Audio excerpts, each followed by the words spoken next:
Alright, continuing the grind. Where did we leave off last time? Fuck if I know. I think we were going for... I'm presuming the bar. I don't think we care about much else, right? I don't really need the personal quarters at all in the shooting range. I already have.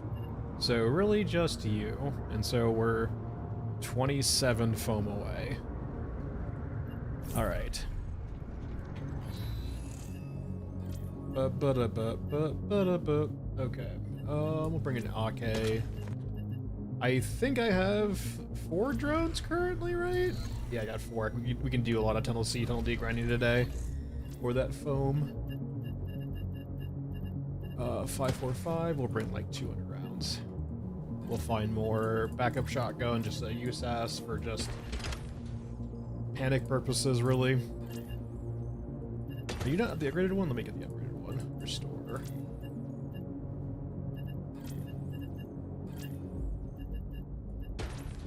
50 rounds of shotgun ammo.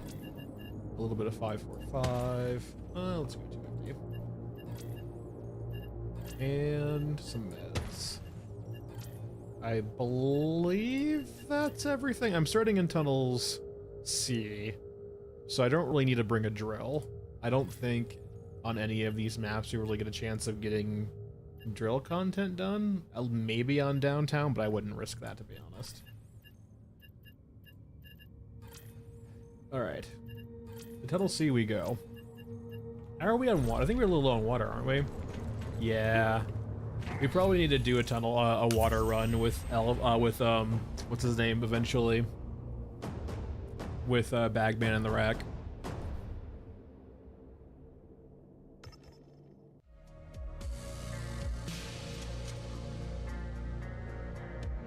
Hey, chill guy, how's it going?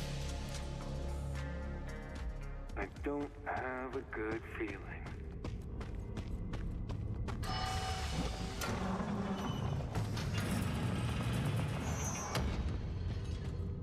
Alright, so we are looting every container under the sun here for foam. Hey Duffs. I'm good, thanks. Just kind of relaxing after finals are done. Now we're just in that weird period of waiting for grades to get posted. Is this empty? Usually, yeah, I guess it's empty today.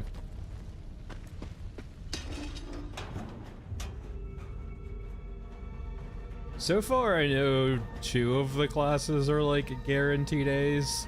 There's one I'm up in the air about, and the other one should be an A, but I just don't know yet. Like, it should technically, like, it should be like 3 A's, and then the one class is just like up in the air of like, it could be a B if I did really poorly on the final. And I thought, like, to be fair, that final was it was econometrics, and it was rough. But like, I did the math. I think I only need to get like above a 60 on it to get an A in the class, so I don't think I can do that bad.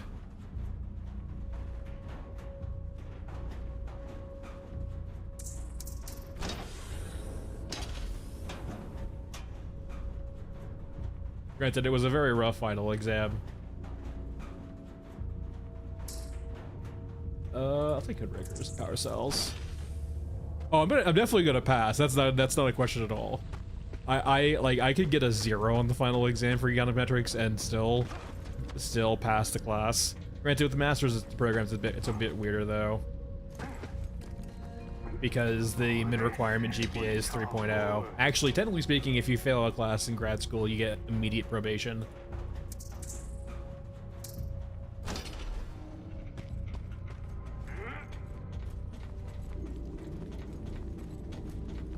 Basically, they're gonna pull you into your room and be like, what the fuck happened?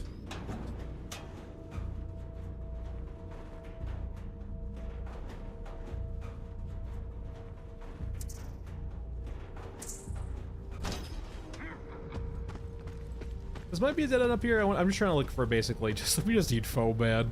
We need so much fucking foam.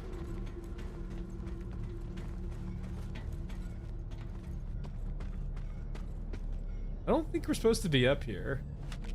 I have a feeling that this is not an area we should be seeing. Alright, let's turn around.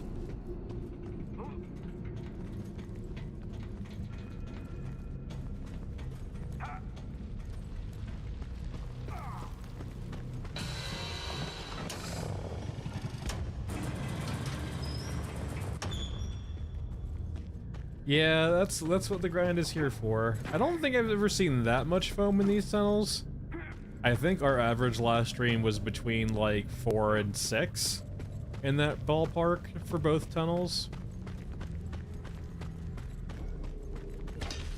That was a week ago, so I'm not sure if they've changed anything since then.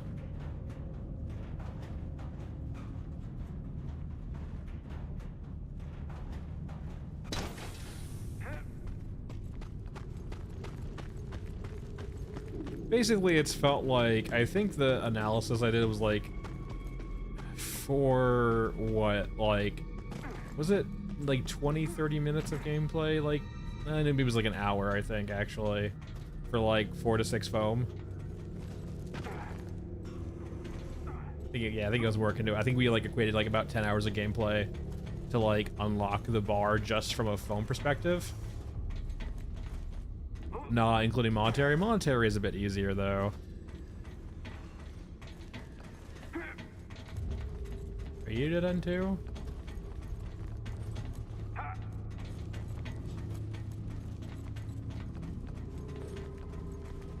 Boop.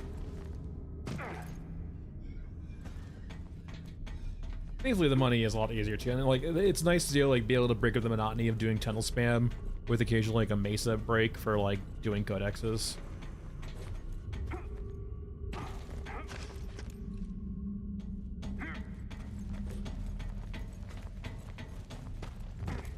Let's see what's over here. You dead end also?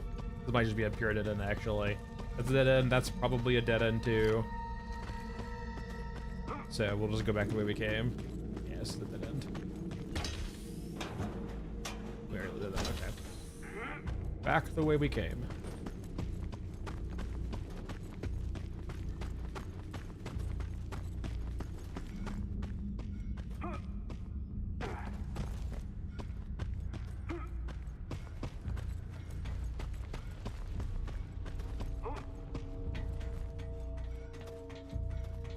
Yeah, I usually just stick to Mask Man just for familiarity's sake. I'll play other ones occasionally, but Mask Man's usually my go-to. You can use most guns, and then he has a decent movement speed, and he has a decent amount of HP, and he can also just he can heal. I do like that Gunhead exists, though, for sure. Slightly different play pattern. Alright, up we go.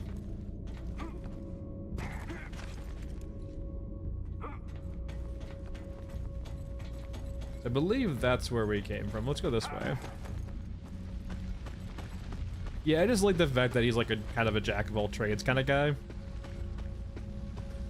He can use most guns in the game and most rigs in the game and doesn't have to worry about like leveling up in quotation marks, removing his ability to do those.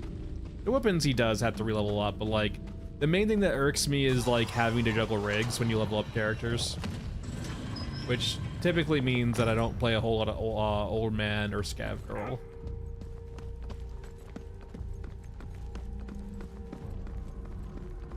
I don't really care. I've noticed that this particular tile set room seems to just not contain a whole lot of like the actual containers you would have in tunnels, like just loot storage containers. They're all like medical or ammunition or supply, basically. I guess you could call this a supply room, I guess, if you really needed supplies when you're in tunnels, but yeah.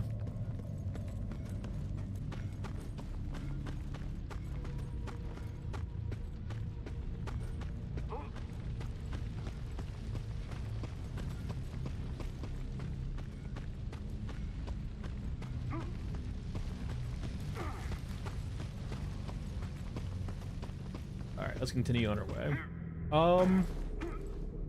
Let's go down this way first. We might have to double back again.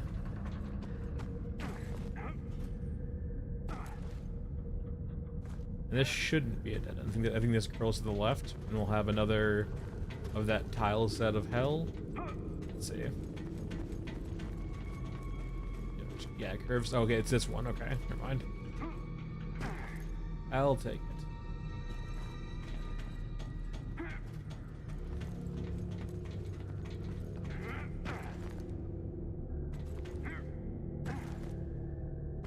Alright, give foam.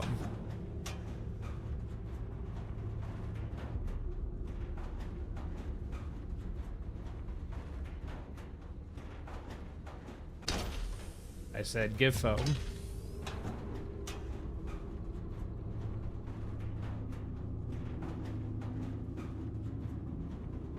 Come on, slot machine, give me foam. God damn it.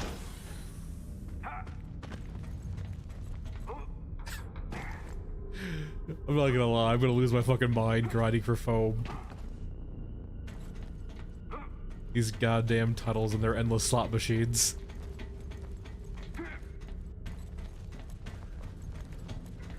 Alright.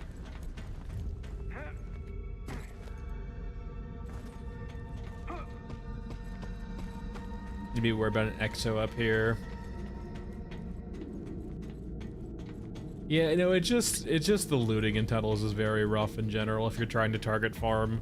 It's like you're target farming an entire map, but the entire map is like 100+ containers of get lucky. Can medical containers check spawn foam? Really? I mean, I'll start doing it. I don't think I've ever recalled ever seeing foam in a medical container, but I believe you. Just another slot machine to add to the pile. Yeah, a few of the containers they've appended like generic loot to, so I guess that makes sense. Alright, we'll hit all the containers, I guess. Hey Silva, how's it going?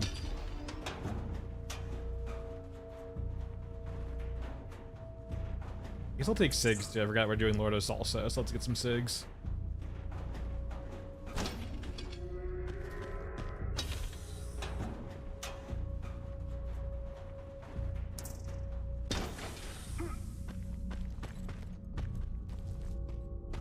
Okay, I didn't want to let you anyway.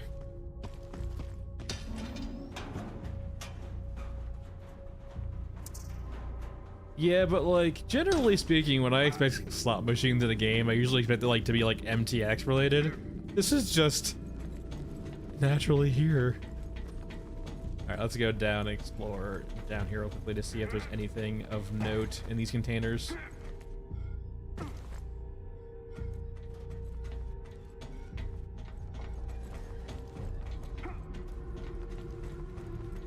There's an extract down there. I don't think we're leaving just yet, because I have plenty more containers to go through on this tile set. Or just this map in general. I am curious where you go to, so we'll go check that real quickly. Probably check drills also, they are worth a little bit of money.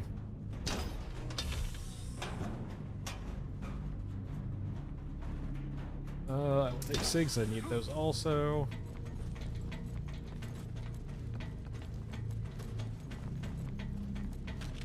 No containers, but I am curious what it's in this, what this place goes to. We're in C. Considering I've been getting stairway a lot, I'm guessing this is probably Frozen Swamp. We'll see in a second, I guess. Oh, this is stairway, okay.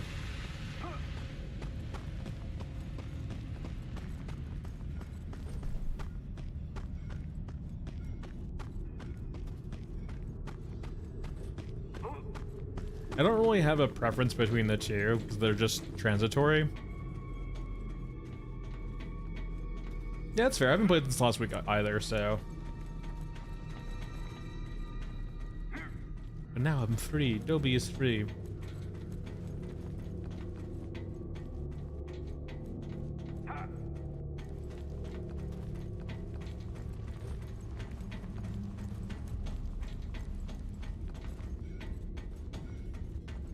Oh yeah, the water has got like a very just...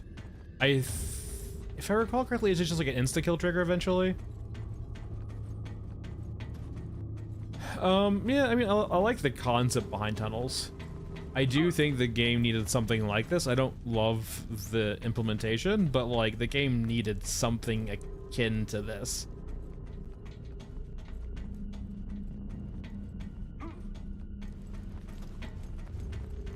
I do still agree with my sentiment thus far of like it takes up too much time relative to the rest of the game. by and large, it's like, hey, I'm basically all my game time is in tunnels because that's where the loot is. And I spend a little bit of time on the surface if I'm doing quests or just trying to move to different tunnel segments. In a way, it honestly feels like the tunnels is the main game now, and the in-between areas, the transition maps, are the actual maps themselves. It is so weirdly, actually, I can't believe I didn't realize this already. That is like literally what it is. It is inversed.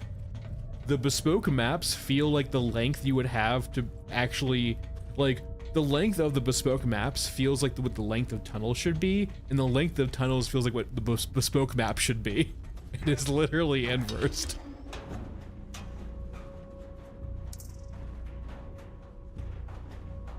That's exactly what it is.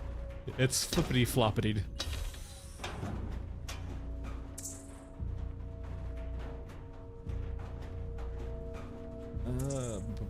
Come on. Come on. God damn it. I didn't want foam anyway.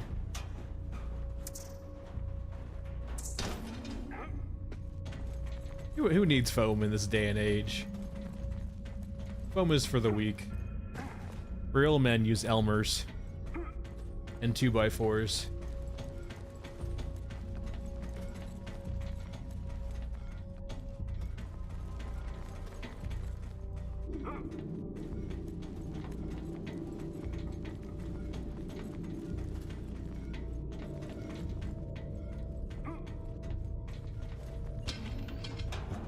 May I please have some foam, sir? God damn it. I need 27, I think I'm away from bar. At the current pace, assuming every hour is 4 to 6 foam, and I need like 4 to 5 more hours, like either this stream or next stream, we should be done, knock on wood. Yeah, we're not that close. I don't play outside of streaming, so we are, yeah, not close.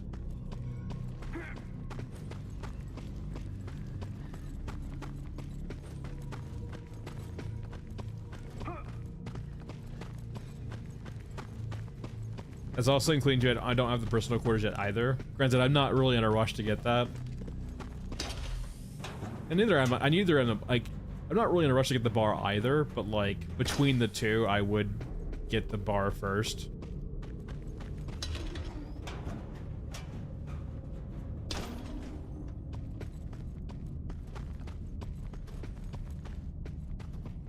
Hey, John. Doing pretty well. How are you? Hey, Nevius, how's it going? That is exactly the description of this stream right now, is homeless search for foam and tunnel simulator. It is walking around in a Grimdark atmosphere and hitting E on loot pinatas, or I guess slot machines. I just want some foam. I think we struck out here, really. Oh, good luck, man. I had all mine were on Monday basically this week, so I am Finn. I am free.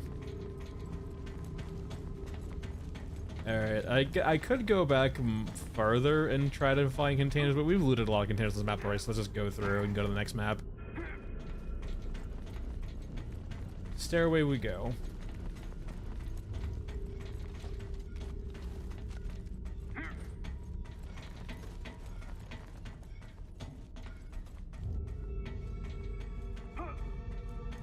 Yeah, it's nice, and so far, there's only one class I'm scared about.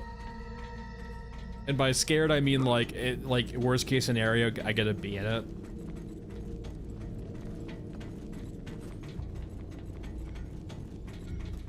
Like the worst case scenario being like I get like a 0 on the final exam, or my paper goes very poorly. I think he does grade a little bit harshly, like he does actually grade for merit, so like I'm curious what he'll grade the final project as. But like I can't see myself doing worse than a B in that class even if I bombed the final. Ideally it should be an A or a minus, but B is the worst case.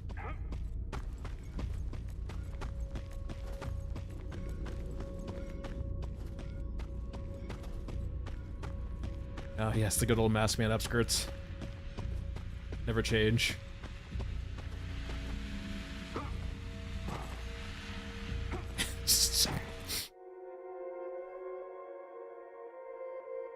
We must have cloth physics. Just one more run. Just one more run.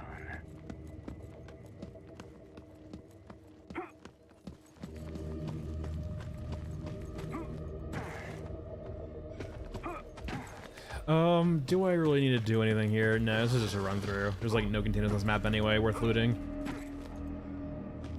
The risk to reward for staying on this map and looting is entirely skewed, so just the GTFO. Yep. Someone. Oh, weird. It's just a stray bullet. Up we go.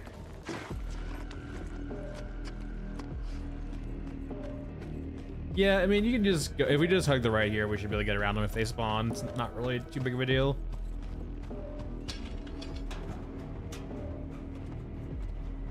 And it's not like, it'd be one thing too if there was like actually containers to loot on this map, but like by and large this map has like maybe 10 containers. It's incredibly sparse.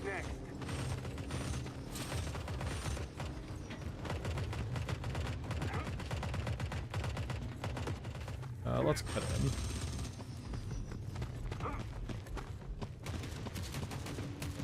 Like I actually genuinely think I wasn't even being like facetious.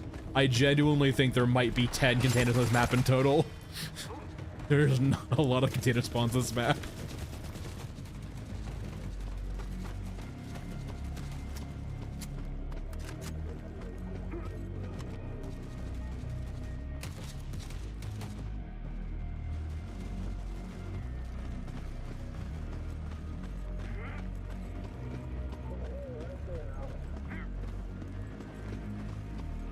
As long as I'm the last one standing.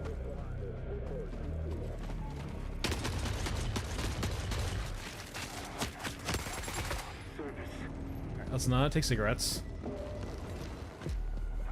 And let's keep moving.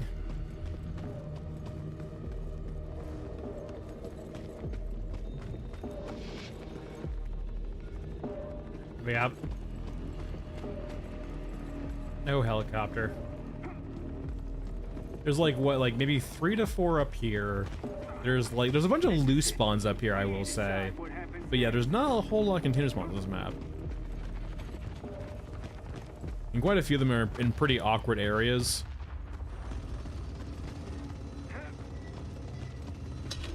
On this map, there's no shot. There's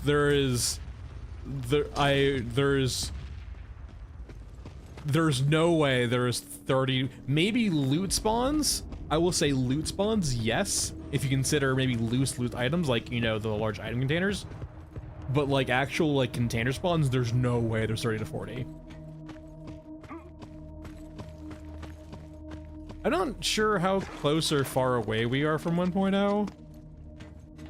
Considering, I mean, like, I can understand the sentiment, I guess, from Miles, like the video from Fundog saying that, like, now we're gonna go deep on the game. I don't even think possible, John.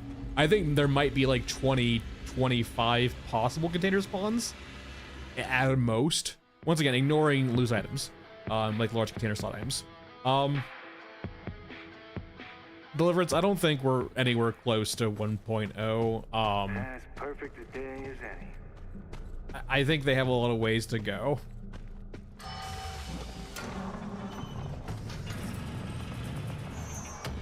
$11 ammo containers, 4 medical containers, 3 open muck containers, and 16 normal ones.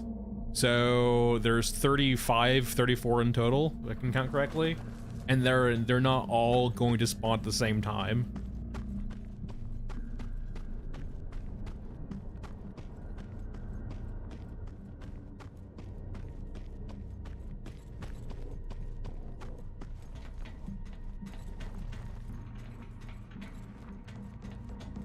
And then you have tunnels, which is like hundreds probably per map, at least.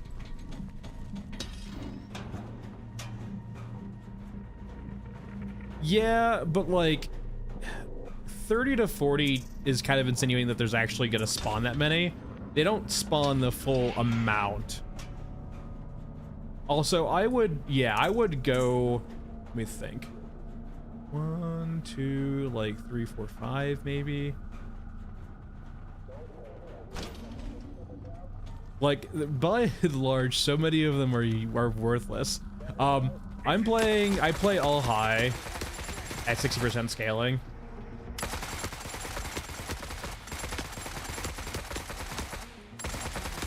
On 1440p.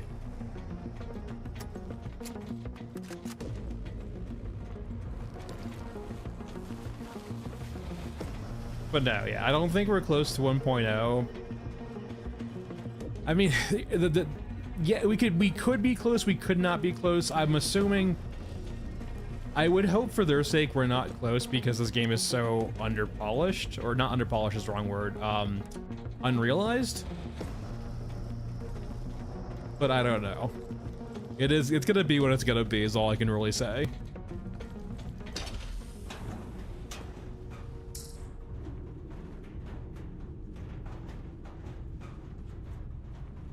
"86 possible containers" is the key word there.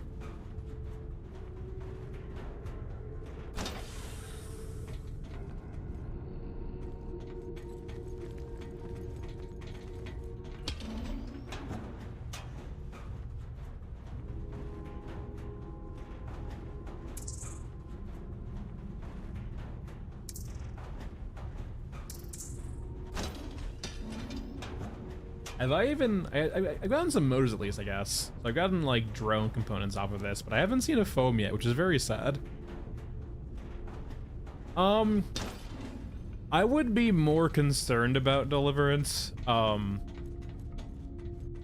said this last stream, so I'll repeat myself again. I have come to accept that this game is probably going to be much more akin to like a weird take of a visual novel. Where the gameplay it's like a backdrop to like the actual artistry in the game, if that makes sense, right? Like, and yes, you can call visual novels games, but like they use the gameplay within them for a very specific purpose. And it's usually to tell a story or to facilitate like some extra immersion in the story, right? And that's kind of how I feel with this game, is that it doesn't really feel like like if you cut out the actual like art and like the grimdark atmosphere and the music, the remaining game doesn't really feel like whole much of a game. It is really relying upon everything else to do the work, right? Did I wish you already? Okay.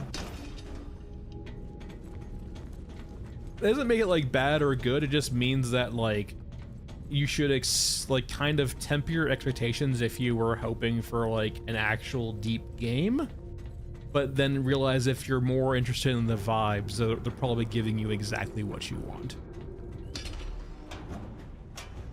Hey, Lord Freak.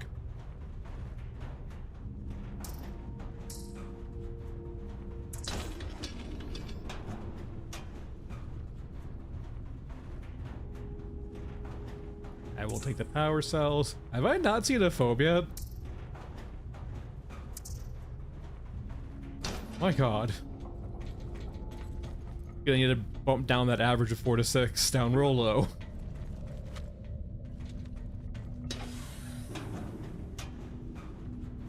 I will take the SIGs.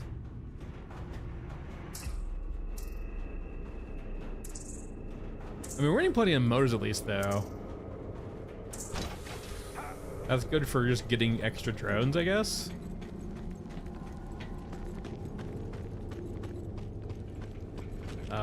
Let's go this way first.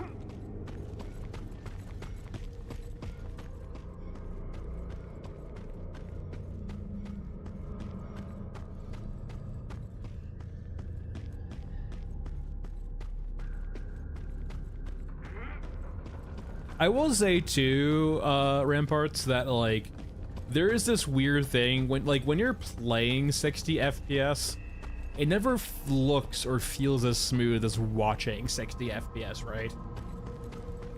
Like if you watch a 60 FPS video on YouTube, it looks like really good and smooth. When you're playing that though, it doesn't feel exactly the same. So there's a little bit of that going on also.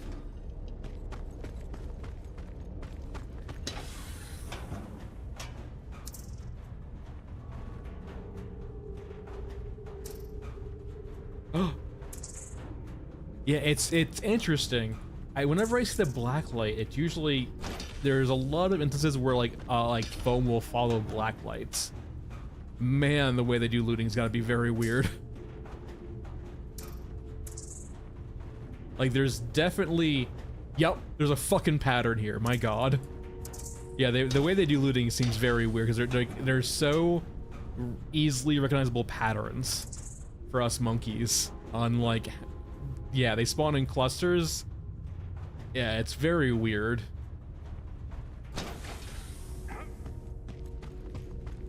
Well, we're up to 2 now. That's good.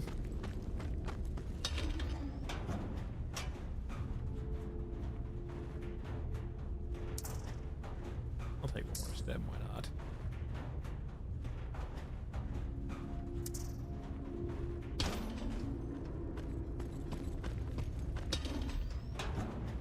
Two down, 25 more to go.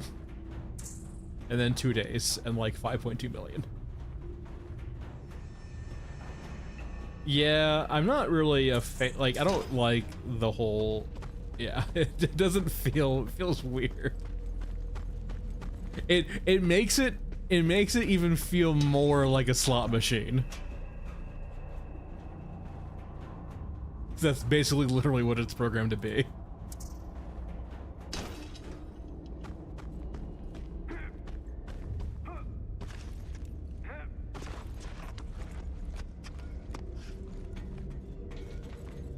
Oh no, no, no, no.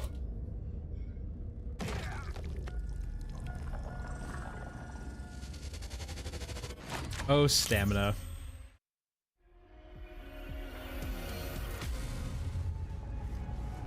So what happened there is that because there's a lip there and the step value for the character isn't high enough, I have to jump that to get onto it.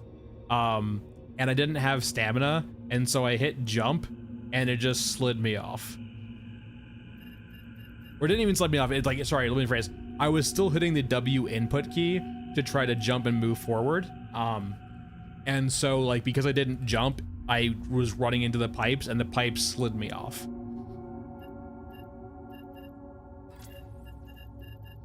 Because I was lacking the staminas. Because I mean that's like a lip thing, right? Like that's a polish thing where you need to go back in afterward and add in some smoothing, because a lip like that should not require a jump to go up, really. And that's pretty indicative of that particular tile set too. That's pretty on par with that tile set, is to have issues with those lips. RPK. Let me buy some ammo.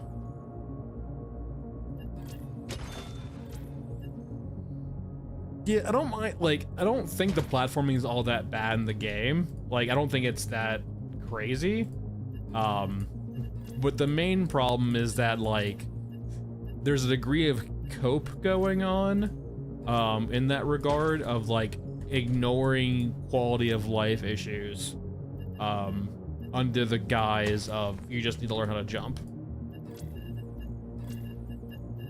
Like a step like that should not require me to jump or mantle. Just full stop. That's not significant enough of an obstacle to require me to do that. And we'll see it again too. I can show it off again exactly what happened. That's a pretty common tile set thing. All right, I think I got everything. Ammo, I got meds, I got guns, I got drones. Okay, we're good.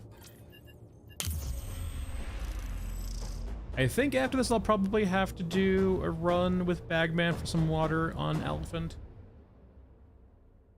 Getting a little low on the stockpiles. and I'll need like I think 80 to get the bar anyway. But like at least the plus side of that is like it's not even RNG grind, it's just like grinding elephant over and over again grind.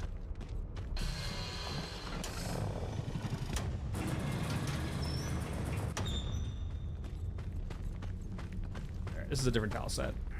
That tracks. Okay.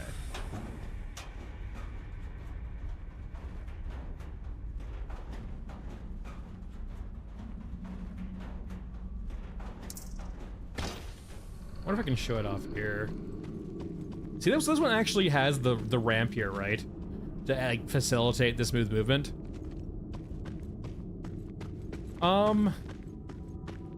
I overall ramparts,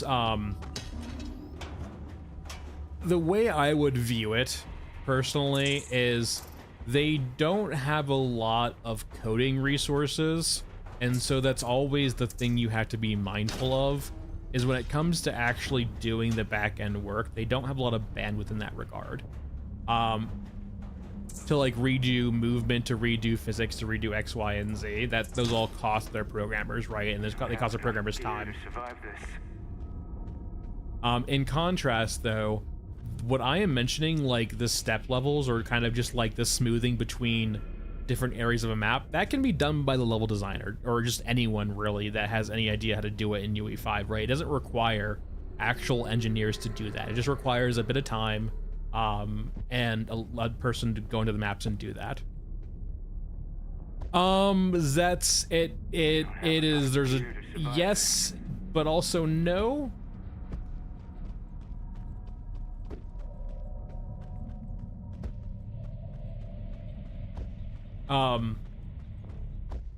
So like, the way I'll say it is this, right? This game is much more of like an atmospheric shooter than it is an extraction shooter. If you really like the progression and like the interactions between you and enemies and arc raiders, you're gonna struggle to kind of find that here. The systems aren't really deep at all, they're very superficial. And enemies are kind of very just straightforward for the most part. But if you're really just looking for like a kind of extraction shooter light format with a lot of atmospheric elements to it, sure. But like if you really like the gameplay of Arc Raiders and you like how smooth it is and you like the intricacies of like combat with the robots, you're not gonna find that here, to be quite honest. So it really just depends on like what you want in your game. I think it's on sale right now too for like $15. So if you really like the grimdark atmospheres and the art and you want to support some developers, I would say go ahead and pick it up, but like just be very mindful that for the most part it's not a very deep game. It's got good art and music, but it's not a very deep game, and it's gonna not be one.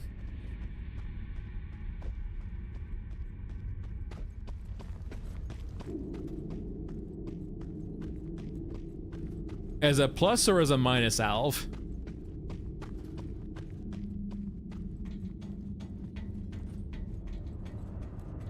Are you saying it's a negative or a positive? I would disagree with that sentiment, hence why I did not raise it.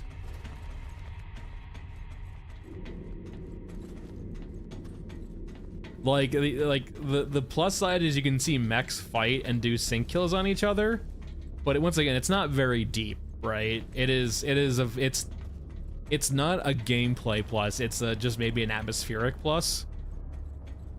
Hey, Bo, that's going. Like it's another thing to add to the atmosphere of the game, but not really the gameplay of the game.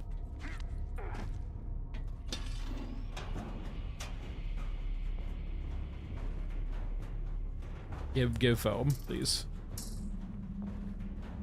I'll take motors though too. Motors are pretty important.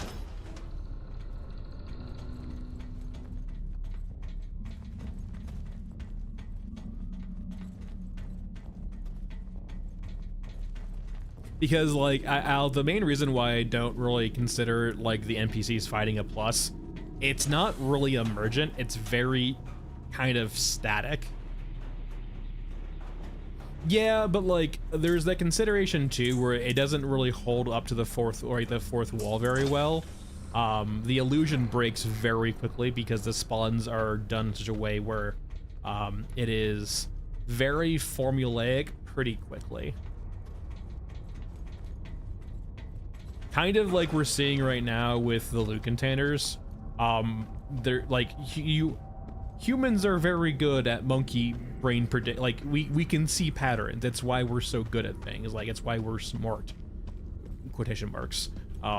Because we recognize patterns, right? Like IQ tests are basically how well can you see patterns. And so our brains are literally wired for that. We're so wired for seeing patterns, we see them when they don't exist. And so for a very kind of standard way of spawning enemies and doing like a very simple way of doing like container spawns and enemies and so on and so forth, we recognize that very quickly and the dopamine turns off very quickly. Because we're not learning anything new, we're just experiencing what we've already experienced. So it's part of the vibe thing, right? There we go, blacklight foam. It's an element to help, you know, make it more immersive, I guess, or not maybe immersive, but like it helps the art and the vibes, right?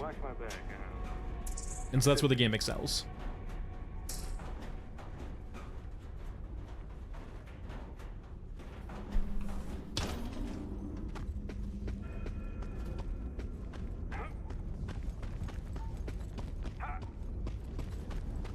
And like I will say, like Black Mesa Half-Life has the benefit too of it's not an extraction shooter, so you're only ever going through that once or maybe a few times if you're dying or if you're like doing multiple playthroughs over the years. It's not something you're going to be seeing over and over and over again, right? It can get away with only having a few variations, if only one variation of that scenario, right?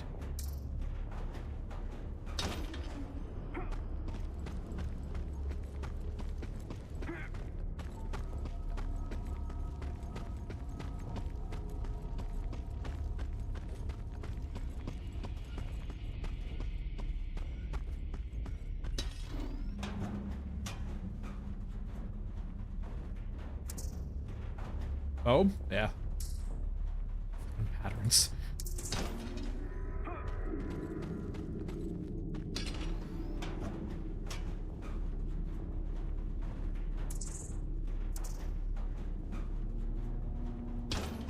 Alright, let's continue on. Slot machine to slot machine.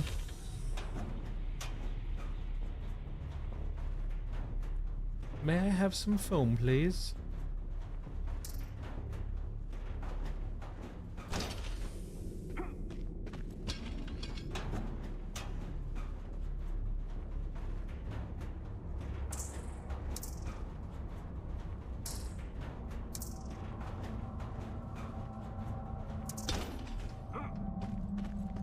I believe this is a dead-end room, knock on wood.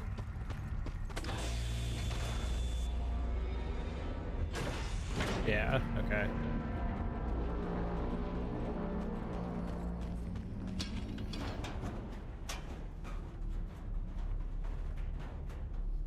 What about Monster Hunter?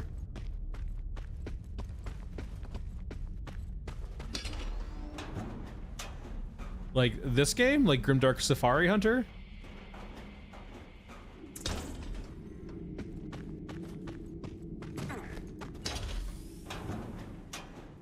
I'm not really that familiar with Monster Hunter, to be honest. I've never played it. I know the concept behind it, right? Where it's like elaborate boss fights, essentially. That's my expanse of knowing about Monster Hunter. And I know it's like supposed to be hard and complicated, and like the fights are supposed to be like very intricate.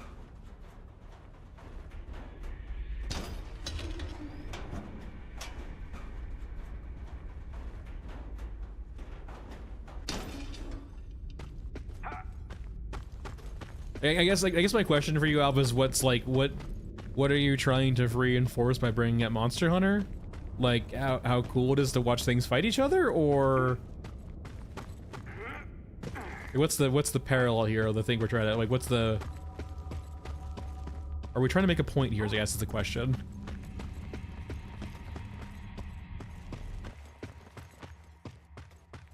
Yeah, I'm not saying it's not cool, but I'm kind of more of saying in the sense of like the way this game doesn't really do it in a way where it feels like a positive over the amount of time it wants you to spend in the game. Yeah, it is, right? But like, here's the thing. Like, I imagine those enemies have different movesets, right, and different interactions. Right now, when we see mechs fight in Forever Winter, they just walk toward each other, and when they get into melee range, one of them sync kills the other. And it's cool for the first couple times, right? But like, it's not really like there's a cool factor there, but it's not interesting or deep, right? It's not like you're not watching like rock paper scissors fold out, right? It's more of just like a die roll of who wins. And those don't really have an effect on anything outside of that map in that particular instance, right? I can leave the area and come back and that exact same fight takes place. Because it's based on just when you load into the map, right?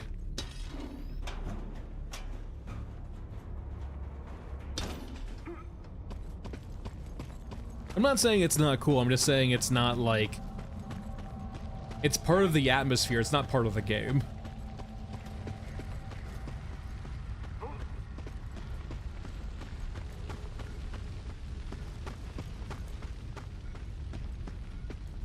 It has no systemic implications on the gameplay, really. Alright, I guess we're down we go.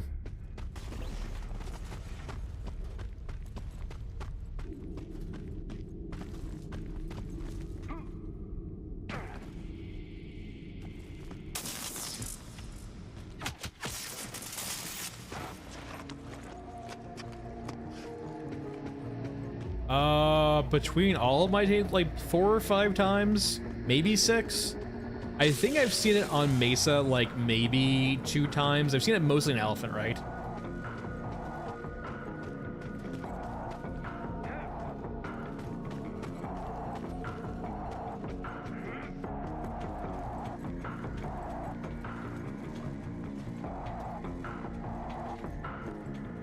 And to be, I want to make this perfectly fine and clear. Like, the Stillwalker is cool, right? But you're not missing a whole lot by not seeing it. It tends to break pretty quickly.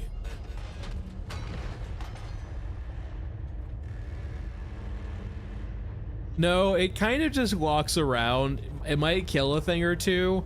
Most often it usually gets bugged out on a tank and just stands still for a long while. They're different, Blueberry.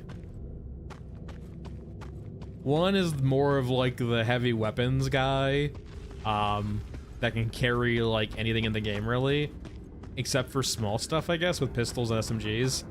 And then Maskian's more of a generalist. I have not seen Mr. Cold Cuts, no. I have never bothered to go find his codex. I mean, they spam missiles, but like, I've seen the T-90s, the Merkavas eat those missiles and not die. So like it launches missiles up and then they land and then kind of the tanks take damage.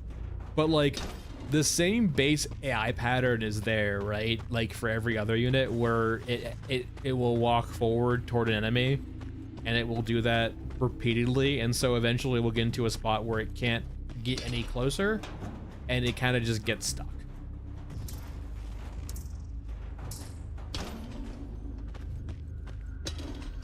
Oh, sorry, but yeah, you're right, T-90s. I misspoke, yeah, it was T-90s. Whatever it was, it couldn't kill it. I think it occasionally will kill a tank, but like by and large, by the time it gets into close combat, it will just like kind of bug out sometimes.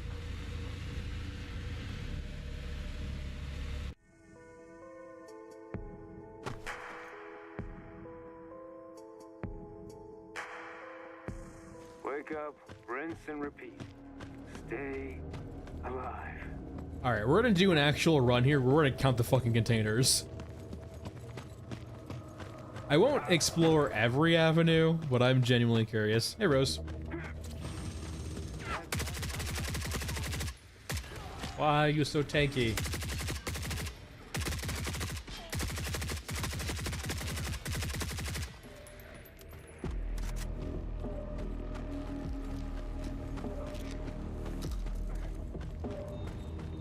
I'm expecting like 3 to be over here, maybe.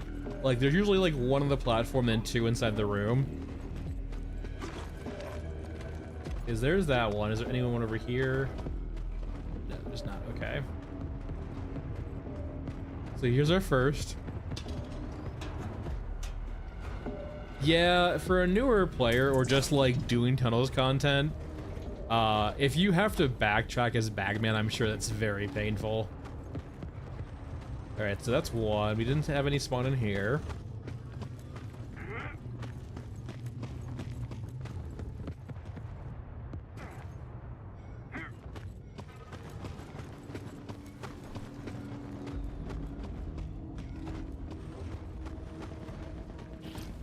But yeah, like Masked Man's a nice thing too, because like Masked Man has a decent amount of HP. He's not too slow.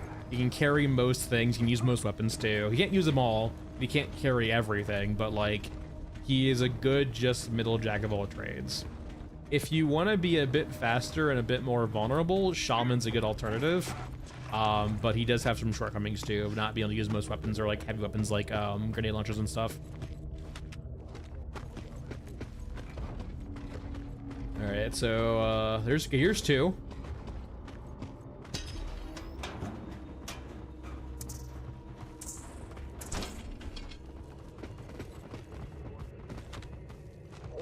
This is it. We decide what happens next. I would be surprised if they did that. I know they have an APC art, right? But they kind of... I think they ran into some issues with it. Because, like, literally, like, last year, around this time, they mentioned how, like, the Q1 update, the March update, would be the reinforcement update. And that never manifested. So I'm curious if they ran into some technical issues where they just couldn't figure out how to do respawns via, like, APCs and copters. Because it definitely felt like that's what they were selling at the time. Don't you fucking do it, XO.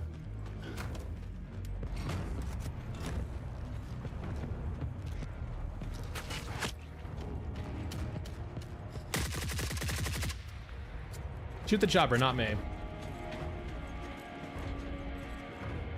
Shaman can use the equipment runner. By and large, the pack mule is a nice container. This is 3. The pack mule is a nice container, but like, by and large, the equipment runner is really all you need, unless you're doing some serious hoarding.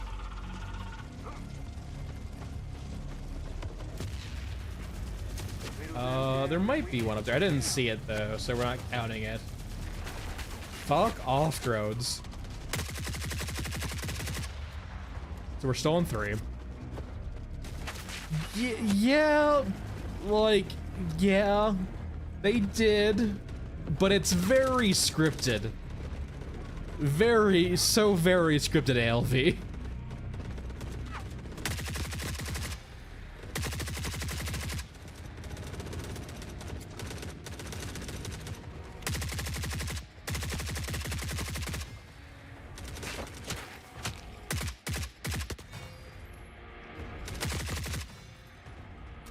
Burning through all my ammo to fucking prove a point. So we're on 3. We're going to 4 now. There's really none down here. Holy shit.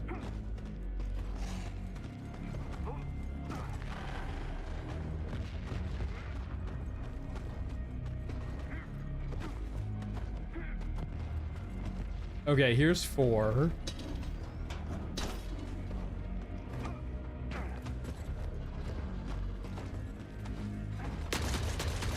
Five.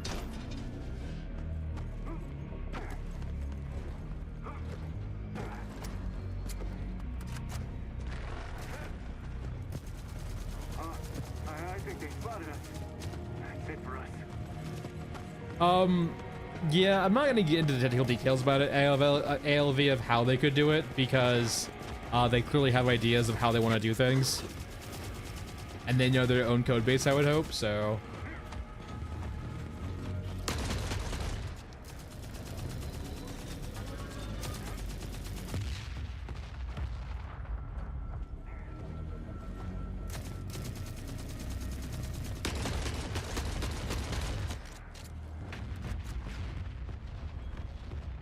Like, yeah, it doesn't seem that unfeasibly hard to do something like that. Oh, I fucking hate drones so goddamn much.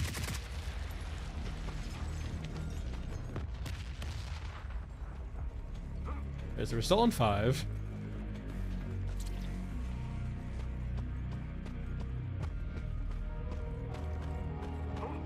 Yeah, I think they've finally, like, maybe considered that maybe they should stop doing infinite respawns. Because it's insanely immersion breaking. But I also noticed too that the way they've done respawns on maps before too seems like it would be a lot of work for them to like just absolutely annihilate their current spawn system on all the bespoke maps and redo them all. Alright, this is 6.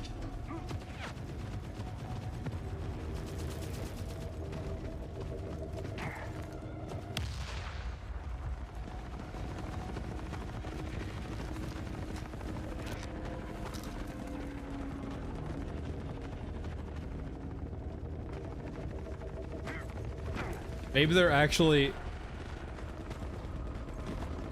Whittle them down and we can break out. I fucking hate this map so much.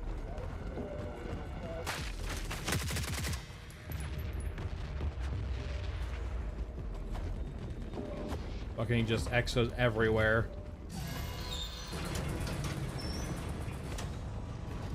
Seven. How many people were you killing, Rose? That's 8.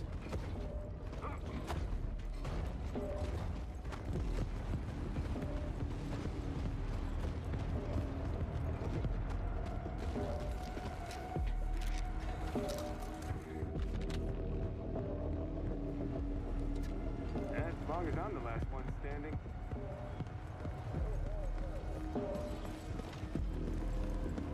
Not 8. We're still on 8.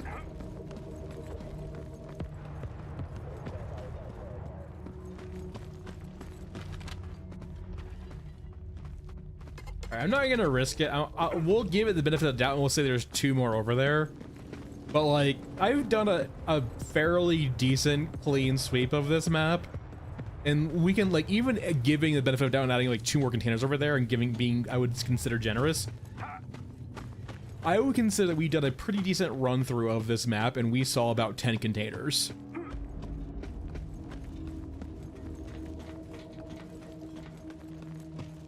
Now, there's probably a few more here and there, so we can like maybe say 12 to 13. But despite the fact that, you know, apparently there's 35 potential loot spawns this map, we saw a third of them. Or sorry, we saw like less than a third of them, and there's probably about a third on the map. I'm curious if they're actually... I would almost assuredly assume, like, I would maybe ask Tararu, if he could find it, because he has a lot of the code base known to him. Yeah, I would ask Tararu on Discord about that, because he might know how they're influencing or doing spawns a bit more. Though the spawns might be strictly in the levels themselves, you might not be able to see that. Essentially, what I'm getting at is I'm curious if they're doing something where, like, only a certain amount of maps, or a certain amount of units can spawn on a map at a time. Perfection. Thanks, Rose, appreciate it.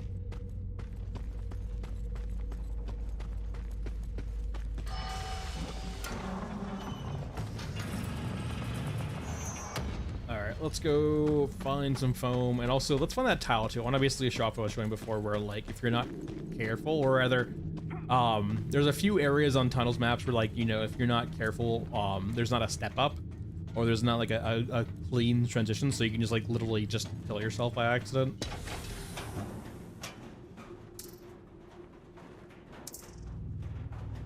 I'll take some Nikes, why not?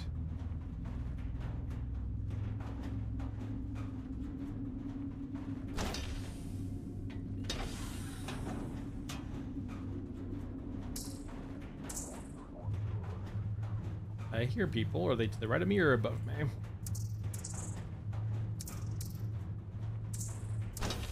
They're above me. Hopefully there's not an exit. That would be bad. I do not have the means of dealing with an exit right now.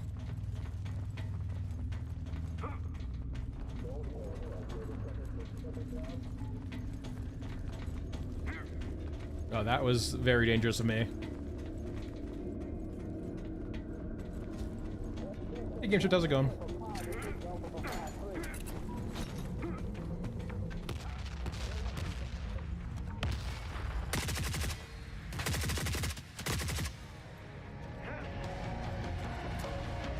Alright, no containers here. Let's get moving.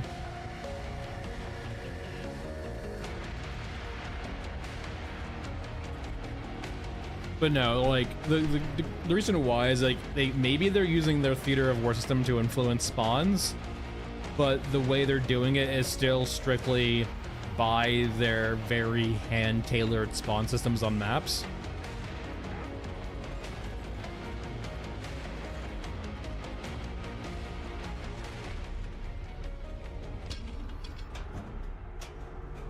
I will take ammo.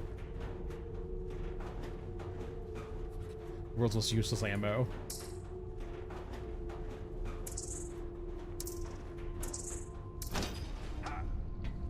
It definitely gives the vibes too of like, because of these specific containers having generic loot, it feels like they just added a new loot pool and appended it to every single container type in the game.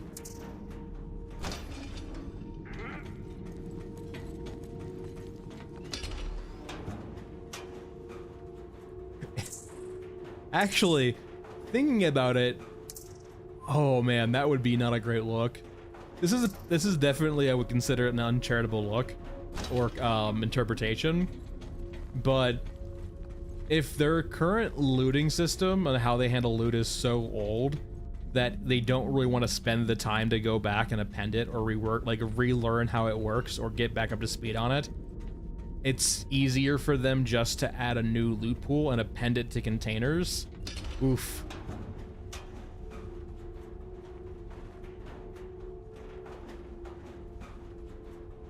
Boom, there we go. Yeah, the black light fucking pattern. You see black lights, you know the foam is coming.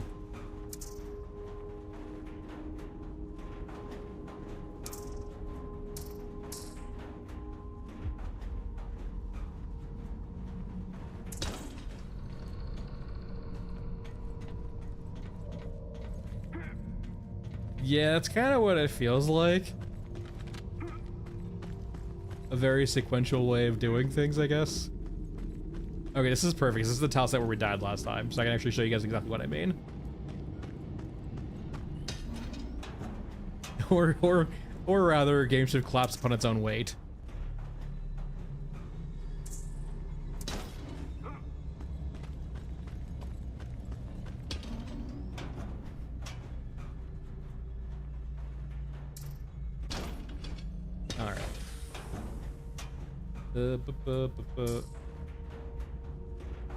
Can I have foam? No? No foam? Alright. Not you. You. I don't think I have few drills. I think they're worth like a decent amount of money. Especially in comparison to like the rest of the junk loot in these containers.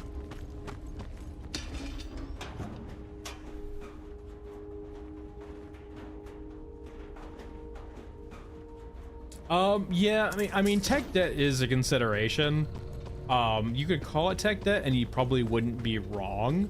But like, there's also a certain level too of like, yeah, it's technically technical debt, but it's also of like an unwillingness to go address or refactor things. And that comes from time constraints, right? I'm not saying they have infinite time and money, so that, you know, those are real considerations to have, right? But it definitely feels like we're in a very sequential sort of developmental mindset where like once something is pushed out and made, we are not revisiting it.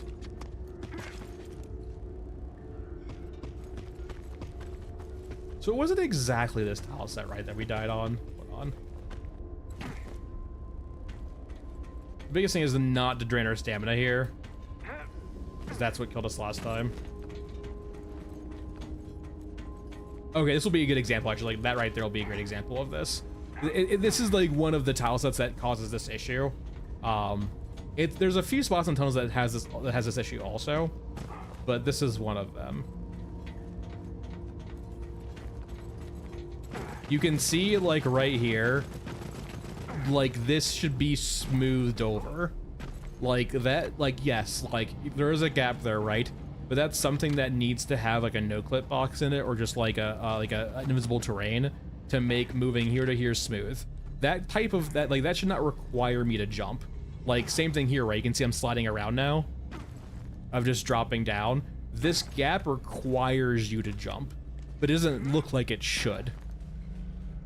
And that's what killed us last time, right? Is that we didn't have stamina for whatever reason. We tried to jump over this chasm. We were holding W still, and so we fell into this little gap here, and we slid off into the abyss.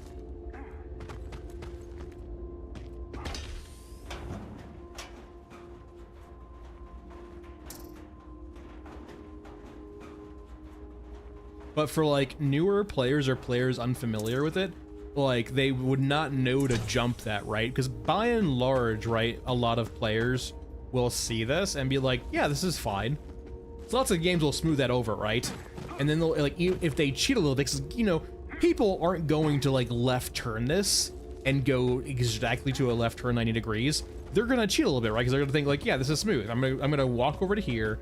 I'm gonna walk onto this pipe here. They're gonna fall into this crevasse and then slide down into the abyss. And that's not something you need to like that's not a movement thing. That's just a level design thing. That's a thing where you well, the level design is a polish thing. That's something where you go back and polish it, right? This is like stuff like that will happen all the time, right? It's not like, it doesn't mean level design is bad or good, or I mean it's a level of polish. Like right here, for example, too, right? If I didn't jump that, it looks like you should be able to, yeah. Yeah, John, but like plenty of like people who are much more casual gamers might not know to do stuff like that, right?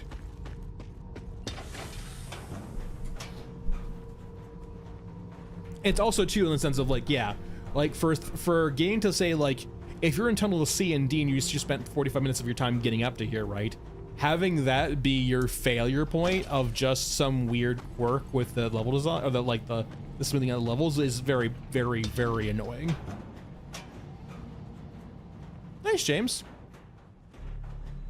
Hey, Tyler, how's it going?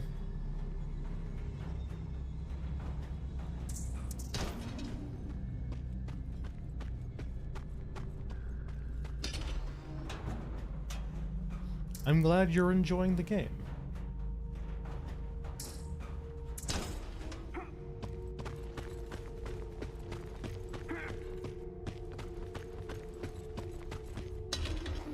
My kingdom for some foam.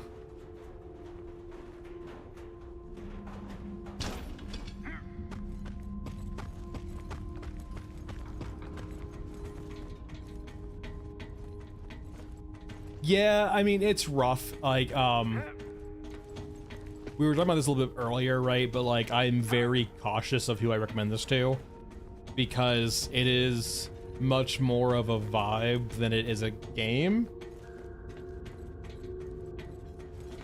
There's kind of a danger in like pushing this to people who really just want games out of their games, as opposed to maybe an experience, if that makes sense.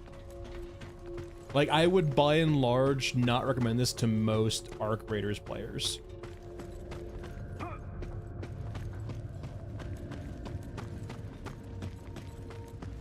Because the level of polish and like gameplay they would expect is setting them up for failure.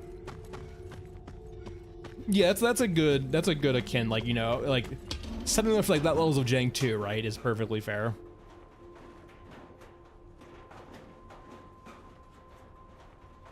There's a lot, Siler, for sure. I would say personally, is over the last year, let me say over the last 2 years, right, between the original marketing, the game going out in early access, and what we have now, you could ask 100 different people what they think this game is supposed to be, and you would get 100 different answers based on who they learned the game about from, if they've played it, have they kept up with it.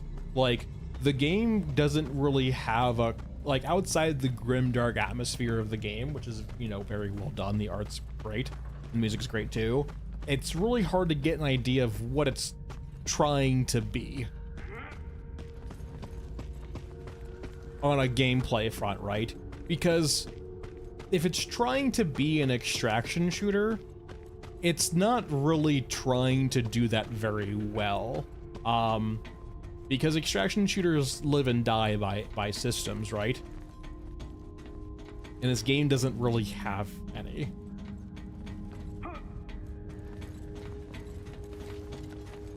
Or at least ones that are like anything deeper than superficial.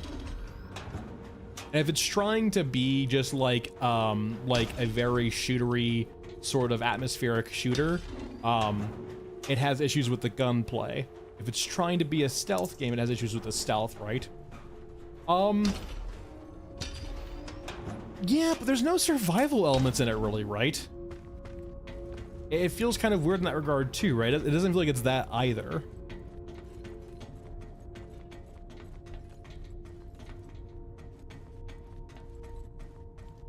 James, I hear that defense brought up occasionally where they felt like they were pushed into early access by people asking for it. And like, yes, but no, like, I don't, just because you were pushed into early access early doesn't mean you get to throw up your hands and say, I don't know what I want this game to be.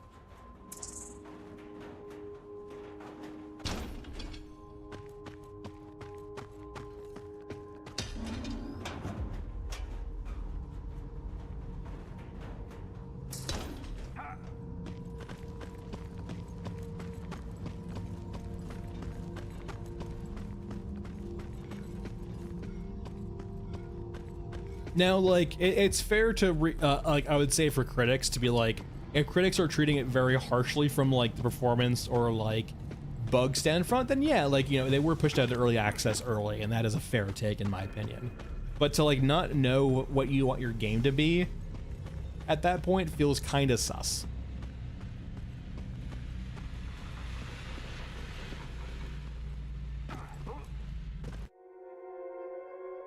And here's me, I play Star Citizen 2, right? So I'm never genuinely in a rush for something like this. I just more want to make sure that what I think the game is trying to be is what I like I want my expectations to be, well, rather, let's try what I'm looking for.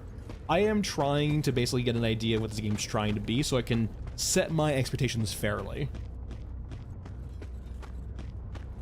And so what I have currently done is I have made those expectations basically to the point where it's really just an art piece game with gameplay. It's like a visual novel if the visual novel elements was not really a novel per se, but just like a museum. And so, like, in the service of the game, right, it, like, the game is in service of just adding kind of locomotion or glue between those set pieces. And so the gameplay, the actual content loops, the game itself is very ancillary to the actual purpose of the game, which is supposed to be more of a living museum.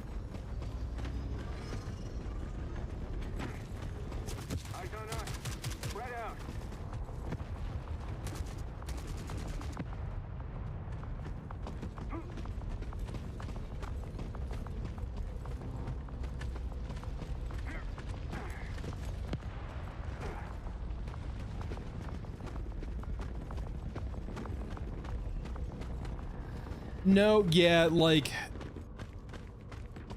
yeah, no, like, there's lots of dissonance in that regard, for sure, lag. I don't know how to justify it because it makes literally no fucking sense at all, but it is what it is. I just ignore it. I just ignore that part of the game. but that's like where the whole like I don't know what this game is trying to be kind of rhetoric comes from, because you have those kind of competing mindsets, and there's never been kind of a talk really where they have changed their alignment on what they wanted the game to be, right? Like, I'm not saying games have to like stick to their guns always, right? They can change over time, but part of that is no.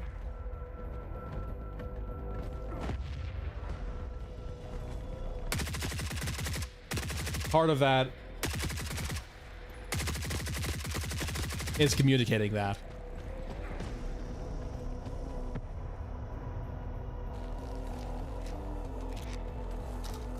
Oh, Siler, they can't, like, I'm not saying, like, you know, once you come up with a game's idea, you have to stick to it perfectly, but communication's the way of, like, adjusting expectations for the audience, right? Of, like, hey, we're changing X, Y, and Z, we're leaning more in this direction.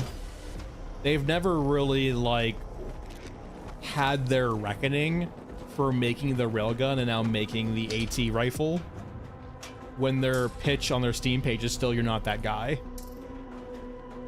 I'm sure they're fucking tired of that, like, line too at this point, because it's been said ad nauseum for a year. Free part, I don't even have the bar yet. We're not even close to that yet.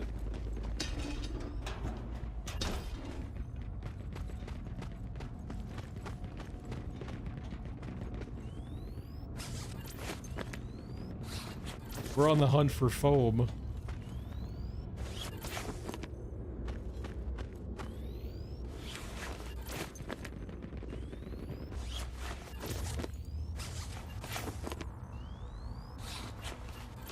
I think that's their whole thing, right? Is they want to like let you have the agency of using powerful things in the setting, but then they want to punish you for using those things.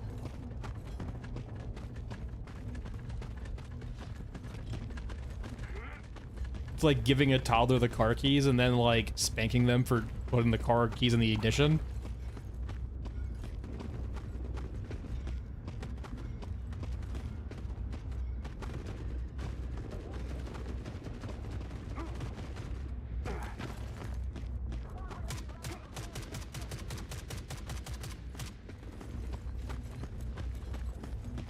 Alright, I don't think we got all that much foam out of this. Maybe a 4?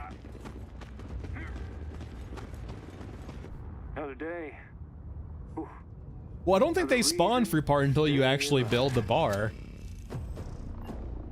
I don't think they actually like populate on the maps until then.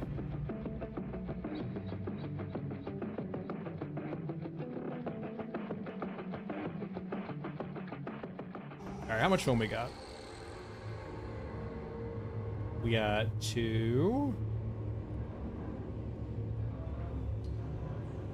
3 foams? I think 3 foams. Yeah, no, I think the alcohol vaults don't spawn until you actually have the bar.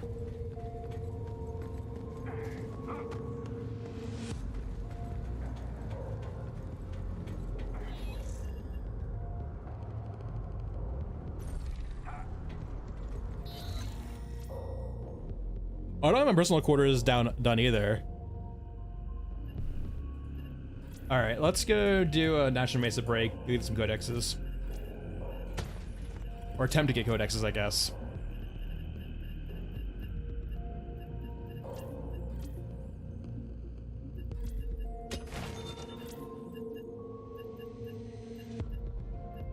Uh, 762. Shotgun shells in case.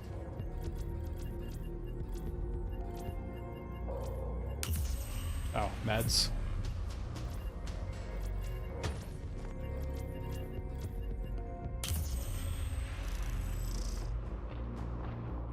I'm not sure what the context of preemptive raids is.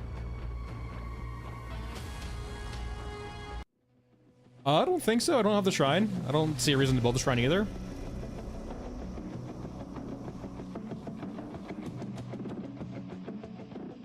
Keep a record in the event of Oh, I have no plans on building that at all. Alright, we have half the equation. Do we have the other half? Technically speaking, if you look at it from a progression standpoint, there's only really I think, 2 buildings in the game that actually have or are related to progression. That being the special projects upgrade, and then the bar, technically speaking. The bar is very, like, quotations mark progression, because the only reason why it counts as progression is because it unlocks the AT rifle for you. And then the special projects is for the railgun, right? And for other upgrades that you can't normally get in-game without crafting them. Weapon repair you don't need to do. The water upgrades facilitate progression, so that you can kind of count them as progression light, but they don't unlock new features for you. They're just more of gates. But by and large, yeah, like you don't really need anything else in the Innards except for special projects, the 2 water upgrades, and then the bar. And then you have technically done all of the progression there is.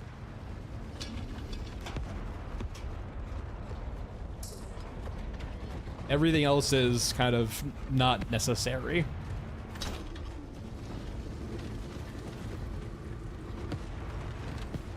Oh, I was wondering what the fuck was going on. It looked so weird. There was a T-90 riding the tags, or a T-90 riding the mechs. Holy shit, there's fucking 4 of them. And they're all inside each other, kind of, sort of.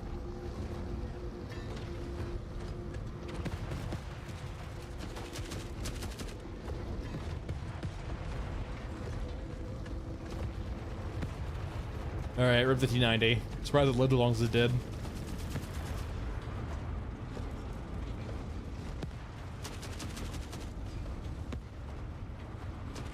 Alright, let's find some aqua while we're here.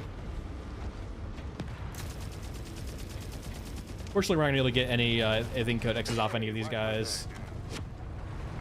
I mean, they could technically die to T-90s eventually, but when there's 4 of them, it's probably kind of not gonna happen. Oh? Are you shooting at all? You are shooting. They might actually die.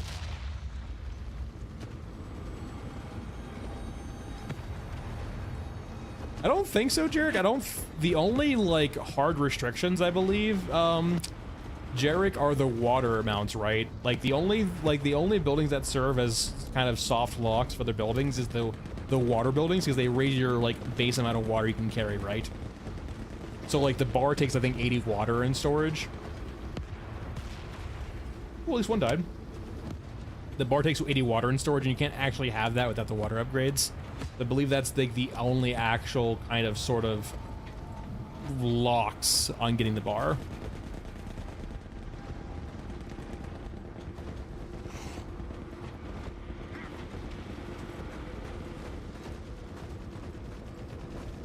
I still like Arc Raiders for what it is. I haven't played it in, like, I think weeks at this point.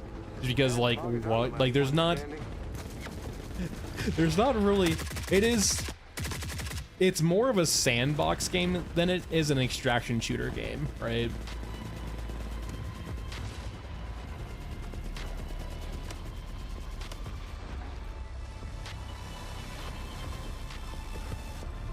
Yeah, I'm curious. I guess that's for scalability reasons.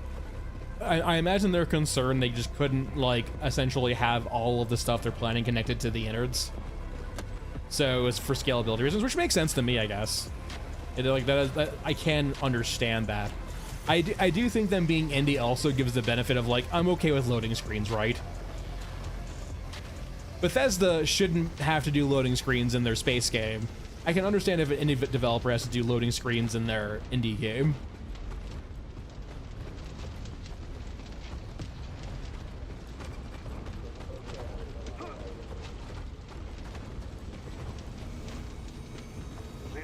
Is there... I see 2. Is there a 3rd still alive, or did 2 of them actually die? Essentially, where's the 3rd container if the other one died too? No, don't you run over me.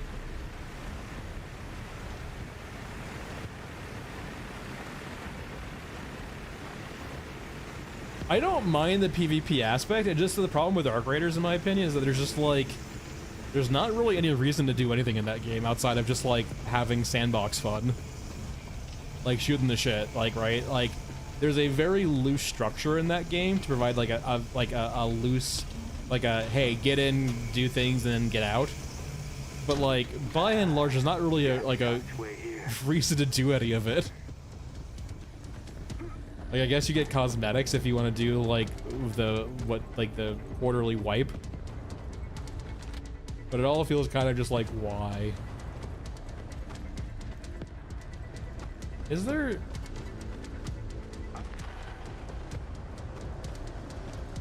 Oh, we're good. It's a fucking snail. We're A-okay.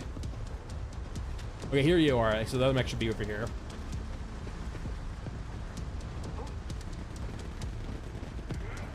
I will go up to kite the snail in a second, I think, though. Alright, there you are. Honestly, 2 Tokoticus is not bad for this. Let's keep the snail away from our gift.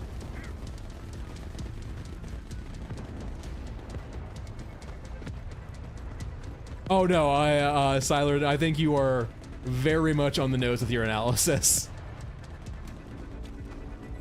I think you are spot on. Who's a good snail? You're a good snail. Fucking got Gaijin over here.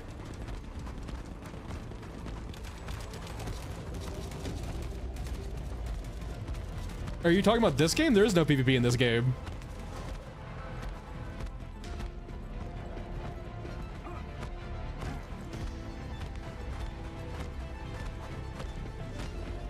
Who's a good snail? You're a good snail. Wonk, wonk, wonk, wonk, wonk.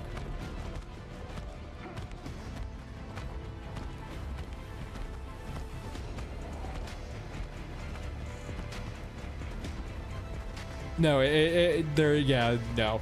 Yeah. I think your analysis is pretty spot on.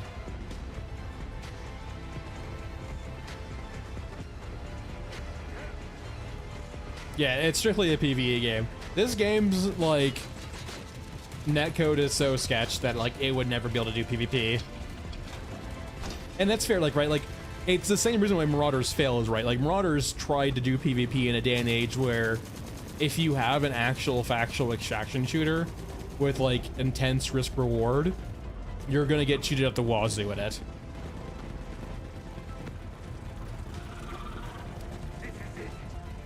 He wants to sell me a timeshare, Eustace. That's why we're running away.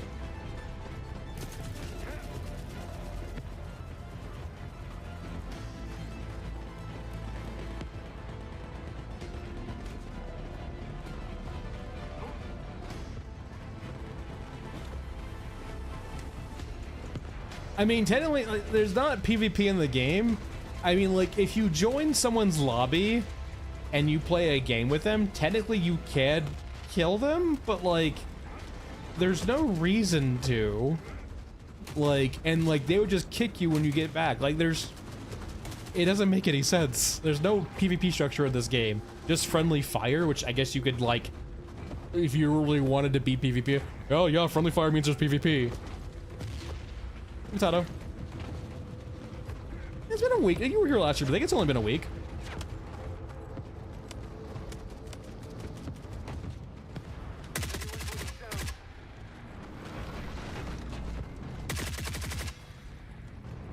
Let's GTFO.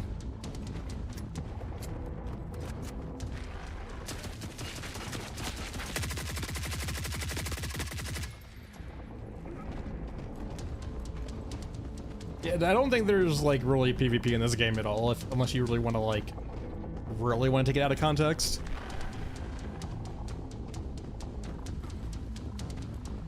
What is the HK?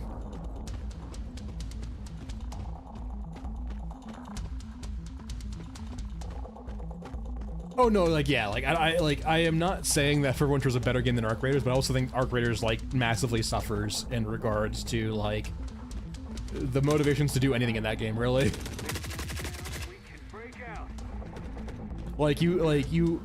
There's no system in Arc Raiders to even like role play like you're helping the city. Once again, like, for all the shit like you can give BSG, right? The game is called Escape from Tarkov. Your goal, everything you do, can be in pursuit of escaping from Tarkov, right? Like, that is your goal. There's no lens like that in Arc Raiders, really, right? It is essentially, there is no end goal, right? Your end goal is always moving.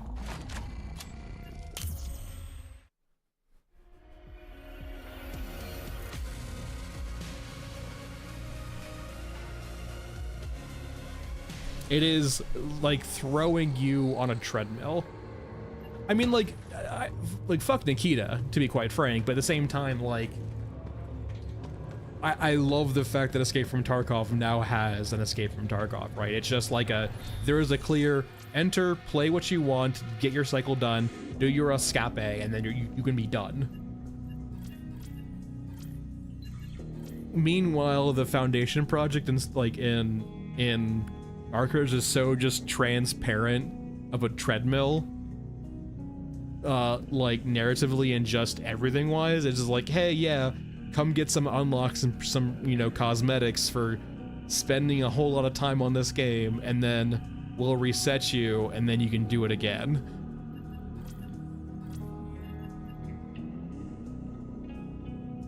I don't see any FPS drops on my side, so maybe just a Twitch issue.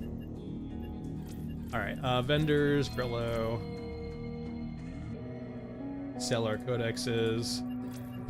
Let's do a quick water run or two with the yield bagman.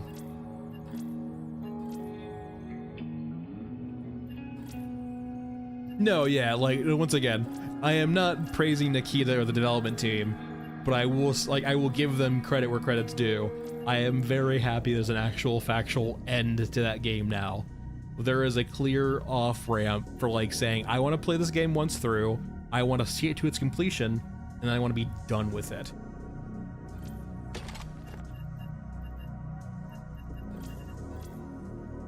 And I feel like people are experiencing that exhaustion now through so many different mediums, right? Like, don't get me wrong, Destiny has dropped the ball recently in regards to what they've been doing, but it's also sort of, I wanted to say, like a degree of exhaustion too, right? People do get tired of the treadmill.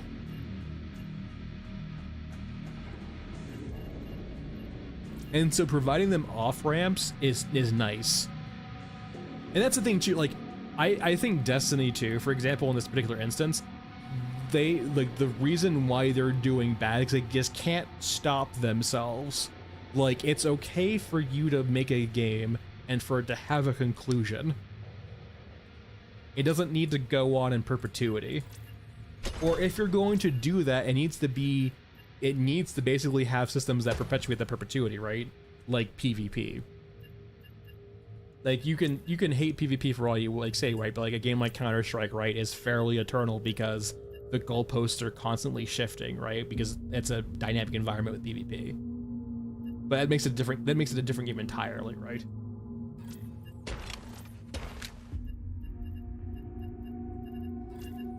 Yeah, and like they're trying to make these grandiose systems that just never would work, right? Or like their business models require this perpetual. It is. All right, everyone, time to make the parallel between cancer and capitalism. I mean, this is a pretty well-known kind of rhetoric, right? Where like, what is the only other types of thing that has infinite growth until it doesn't? Cancer. It grows until it grows until it grows until it cannot no longer be fed by its host, and then it withers and dies. It is self-destructive. Don't be like cancer. All right, let's find our stuff.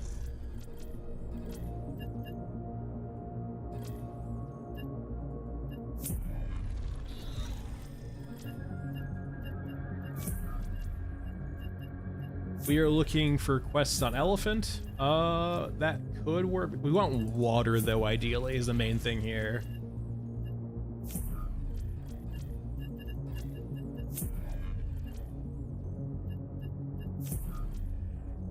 We're mainly looking for the quest, I think, water something part 2. That's a freebie. See, potato. Um,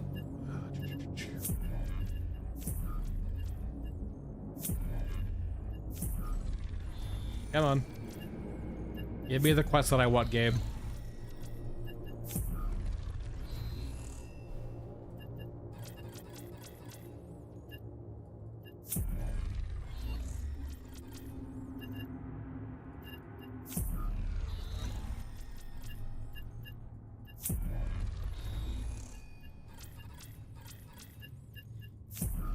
I feel like, yeah, Rod and Innards Dark Raiders, they needed to have more goals that were structured kind of more on the narrative side, or also in the PvP side too, right? I do think the PvP is almost too ancillary. If they're relying upon PvP in that game to provide all of the, not depth per se, but like, there we go, there we finally got it. If they're relying upon PvP in that game to basically provide all the heavy lifting in regards to longevity, they need to make it more systemic within the game and not just tacked on. So like factions or just certain rewards, or just like provide a system that both promotes and doesn't promote PvP.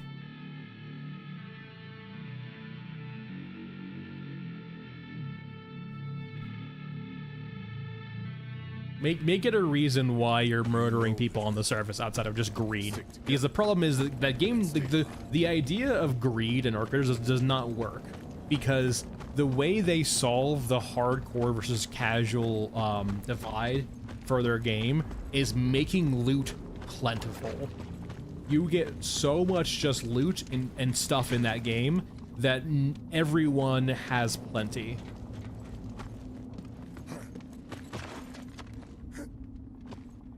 And so the only reason for PvP to exist in that game is mainly is like entertainment.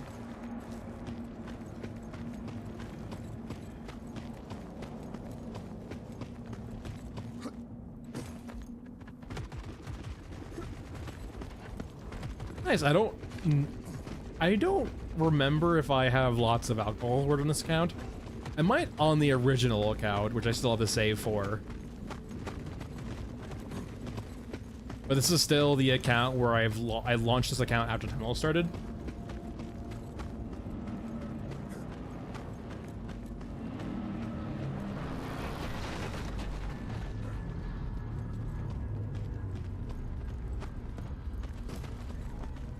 Leave me alone. I just want water. I'm very thirsty. By very thirsty, I mean basically I want to be able to fast travel to maps, please. Hello.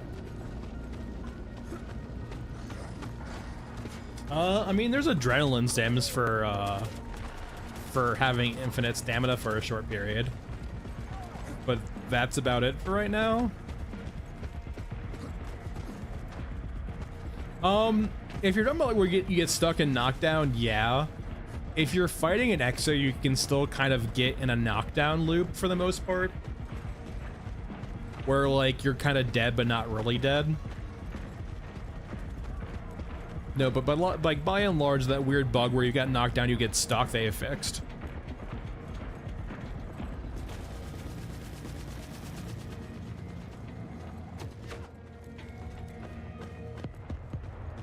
My personal opinion, Rotten Meat, is that it's always like, there is always going to be that selfish portion of humanity, the ones who very much engage with the greedy side of capitalism. You need a system that both basically abuses them, right? Like you basically need capitalism light, because you need to provide incentives for those types of people, but not let them abuse the system, because they can't help themselves.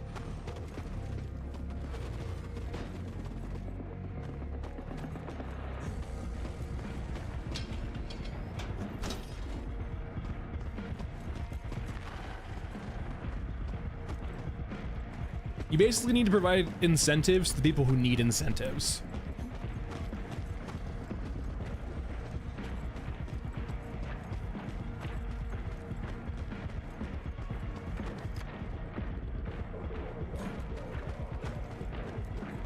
You basically, in a way, need to prey on human psychology to some degree. On a systemic level.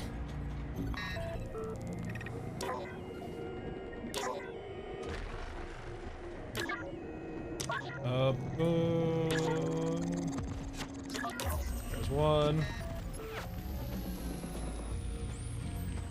But the problem in infinite growth, right, is like infinite growth is never sustainable. And so like, if you keep, on a business side, if you keep hiring people, assuming infinite growth, you are gonna go through periods where you're going to lay off a lot of people, and that's kind of a dick move.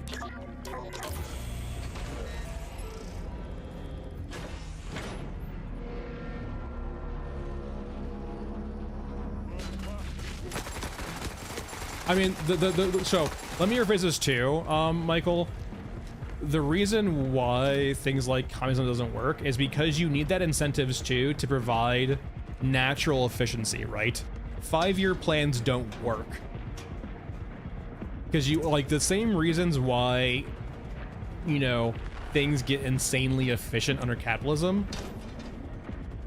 Like people in the pursuit of profit, right? Things get made more efficiently so they can make more profit. That's a very natural driver for efficiency and making things work properly. Not proper is the wrong word, but like basically what that is like, it provides a natural incentives to make things efficient. That communism doesn't really do, right? Because it's all artificial under communism, right? The 5-year plan, so on and so forth. Arbitrary metrics to hit. It's not really natural.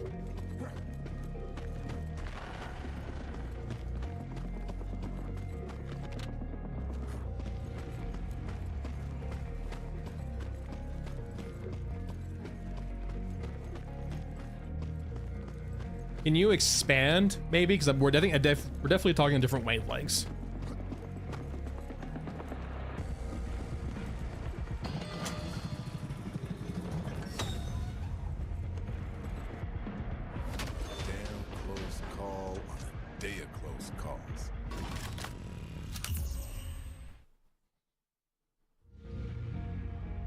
And like, if you're okay, so I will say, if you're basically saying that you're advocating against the system monetary of like intermediate monetary systems, that is kind of going against literally everything I think natural, because if you don't have a system to work, or if you don't have a currency to act as an intermediate, people will make one. Like, people didn't invent currency because it, you know, some genius, Albertson Currienson, back in 0 BC was like, let's make some money, and came up with the idea of money. No, it's because people have always used stand-ins in regards to, you know, for currencies. And if your point is like, we have fiat currencies now that don't actually have value because they're not backed by any standard outside the government, sure. But it's like, people will create an intermediate like money if one does not exist. It might be cigarettes, it might be an actual resource, but one will exist.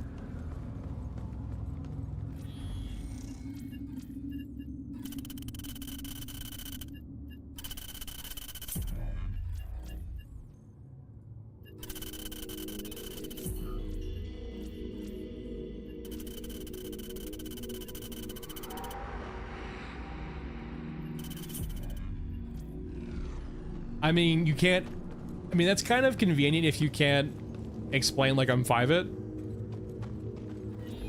It can't be literally that abstract that only PhDs of economet, like only like economy PhDs can understand this. Because at that point, if you're so like deep down the well that you need to have a PhD to understand it and implement it, it's never gonna get implemented. And so, what's the point of theoreticals? If it's so like, this is not saying it doesn't work, because I don't know, but like, if it's so kind of unnatural for humans to come up with, right, it has to be researched by academics for a very long period of time to even understand it. Is it even usable at that point?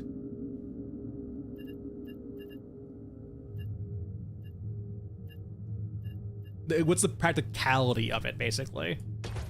Also, let's go back to, how much water do we have? We should probably do one. Let's do one more mesa. We'll do one more elephant, and then we'll go back to tunnels grinding.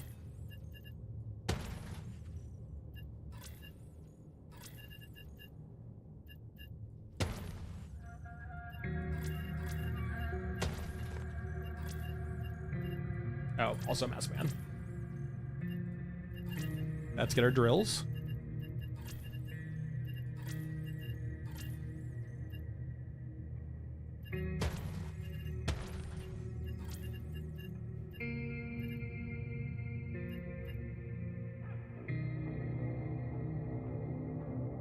Well, like, okay, so my point is I understand where you're going with, right? It's you're kind of almost doing an economic version of the allegory of the fucking cave for all intents and purposes, right? You've never experienced or thought this way before, so you can't comprehend it, because all you've seen is the shadow on the wall.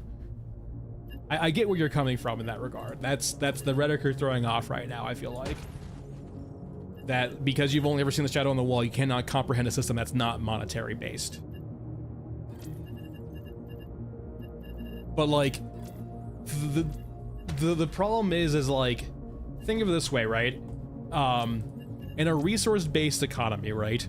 Where, let's say, for example, there was no fiat currency, and you were doing larger trades, like we mentioned earlier, yeah, like if someone has 1,000 pounds of grain in their, like, you're like, no one's gonna like walk around with 1,000 pounds of grain or a resource, right?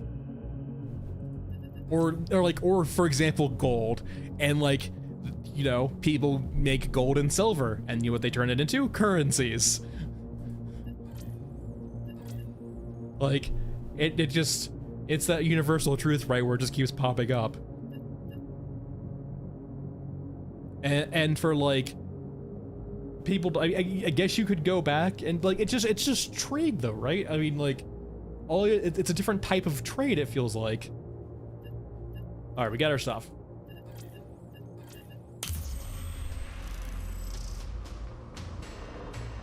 Well, Silo, yeah, I mean that, and yeah, it was corrupted for sure, right? But like the whole idea of like a managed system like that means that over time it's going to get corrupted. You need the like, capitalism kind of works because it has that incentive structure to naturally make things efficient in the pursuit of individual gain, and so those individuals have an incentive to make it more efficient over time, right? The only guard you really need is to make sure that over time they don't have these weird perverse incentives, right? You basically need to like socialize it, right? You essentially, honestly, is you basically just need to get to the happy medium, right? It's not more inefficient than 5-year fucking plans. Michael, that is an example of, for example, the corruption over time that's not been reined in by the entities who should rein it in. That is kind of the inefficiencies, just like you see with the 5-year plans. But with the 5-year plans, right, you have to affect individuals, right? I'm drawing the parallels, though. I am drawing, they are two sides of the same coin. It's my explanation, yes. I am not disagreeing that in what you are currently saying is wrong. But what I am saying is your interpretation, your point is a perversion of it, right? That comes with corruption over time.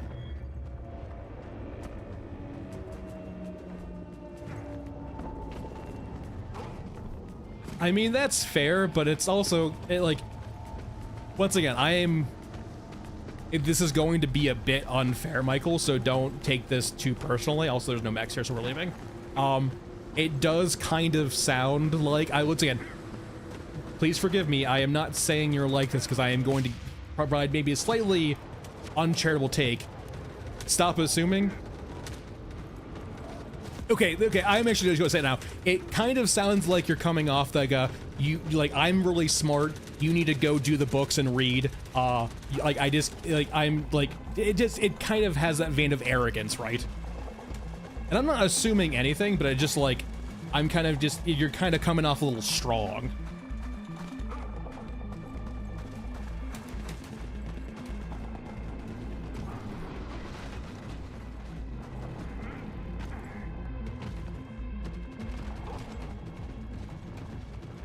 You're coming off a little holier than thou, or smarter than thou. Once again, I would say trying would be the first step, and not just saying I can't. Like you're doing a very defeatist mentality, right? I will say Twitch chat or YouTube chat isn't really a great.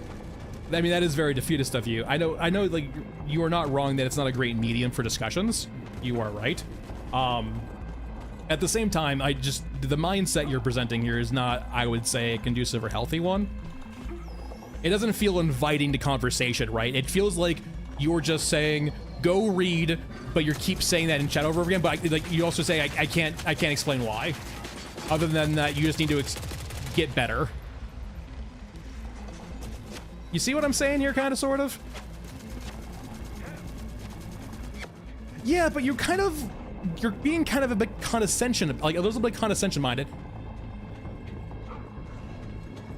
Jesus. Yeah, like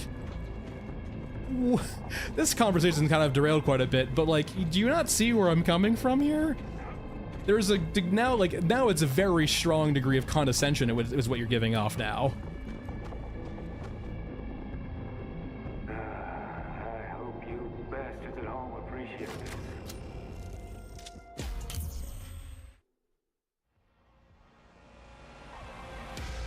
Nothing, John, just someone's kind of crashing out in chat, I guess. All right, let's run it back one more time.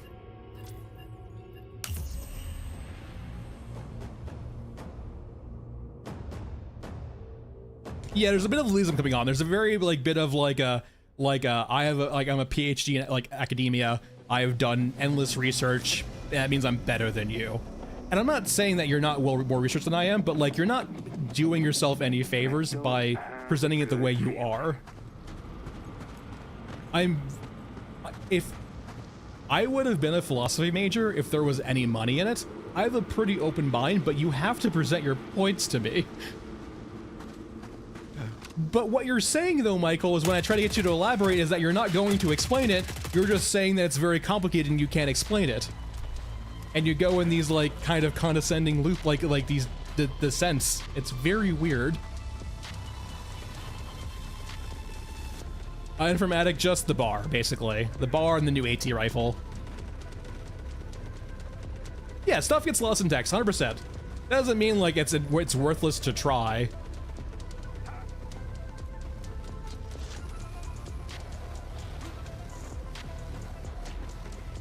Essentially when it's like if you're going to be argumentative and you're not going to elaborate, then it feels a bit unfair, right?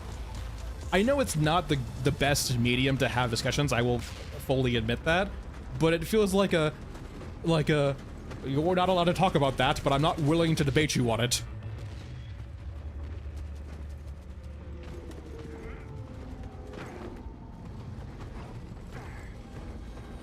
But no, Informatic, it was a bar plus a, plus the new AT rifle. The new AT rifle is basically a unlock you get after the bar after a very long period of time. And, it's a solo railgun. That's literally what it is.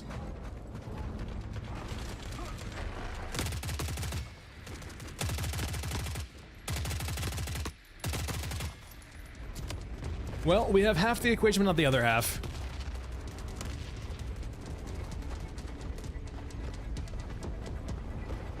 Hey Dyer, how's it going? Well, we have T90s. They might be unlikely. There's only 2. And they're getting laid into right now. You're not even shooting, are you? I have noticed, like, the tanks that spawn here, okay, they are shooting now. They can be a bit derpy sometimes.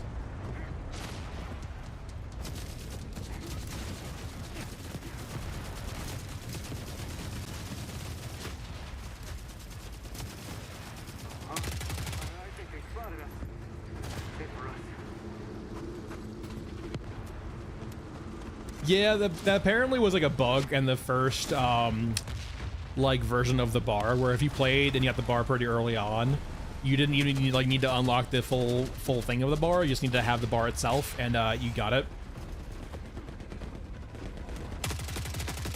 I'm not sure if they fixed it too. It might still exist where if like, I think if you join someone who has it unlocked already and go to their bar, you get it too. I'm not sure if that's still a thing or not though.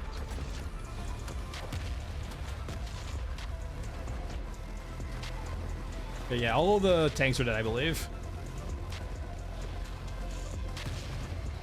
Is there one over there? Oh, there's still a T90 left. There's still a chance.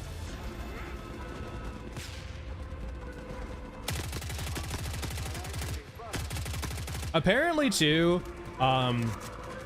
so like both of the alcohol vaults and the components for the AT rifle don't drop until you have the bar and you've unlocked the AT rifle, which I feel is kind of weird. Thanks, Sal, I appreciate it. It feels kind of very gamey for like this content, like this stuff can't drop in game until you unlock it, but it doesn't make any sense why that would be the case.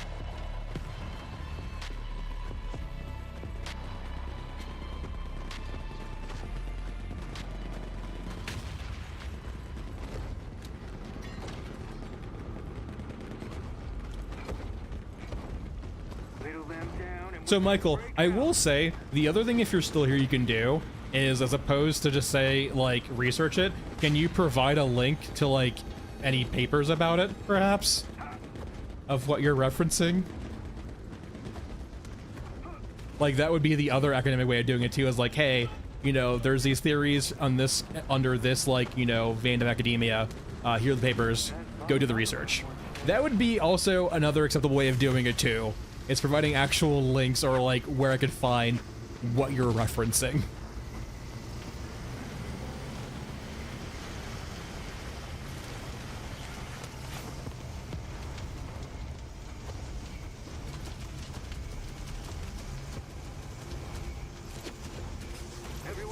We could do it the very academic way in that regard. We can look at the papers and have an honest conversation.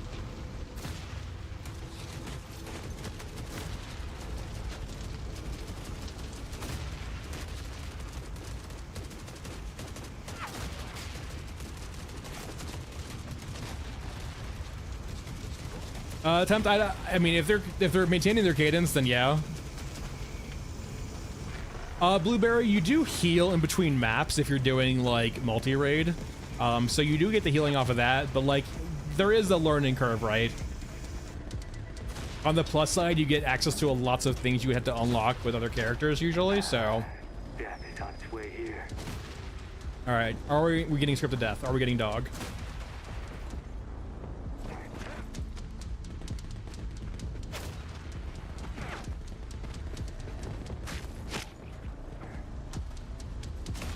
I mean, that will eventually die, right? It's not doing anything.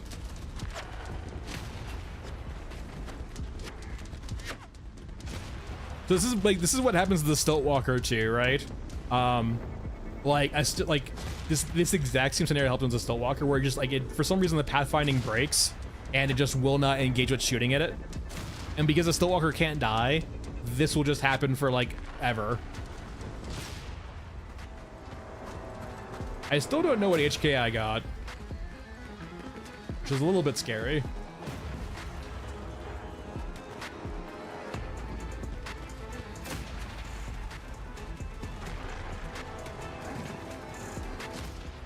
Well, it's more in the sense of informatics. Like, I do like having honest conversations, but there has to be a degree of like a, hey, no, don't you fucking do it. Like, you just can't like, if you're gonna hand wave and say you can't present it to me in this format, at least give me a reference to where I can do like my due diligence and see what the fuck you're talking about. And if it's like some actually academic thing, there should be papers about it, which should be able to go read.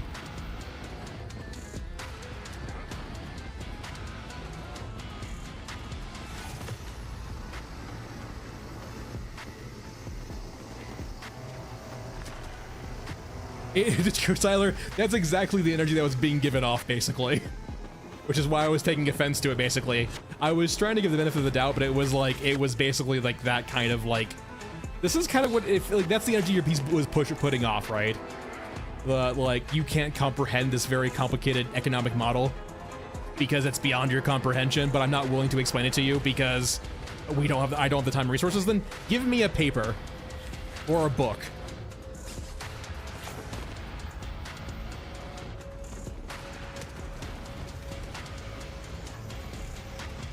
Either or is acceptable.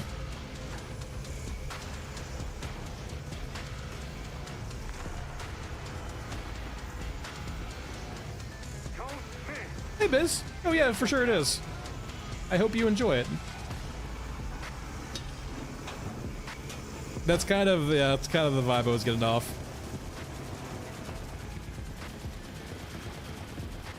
And Brett should be. I fucking love me some philosophy. I will have deep combos with you if you want to have them. But it definitely is predicated upon mutual respect and being like, that's the biggest thing with the philosophy, right? Like, half of fucking philosophy is making sure you articulate yourself well. So even if you have disagreements, you can come to a common understanding what each other's meaning by what they say, right?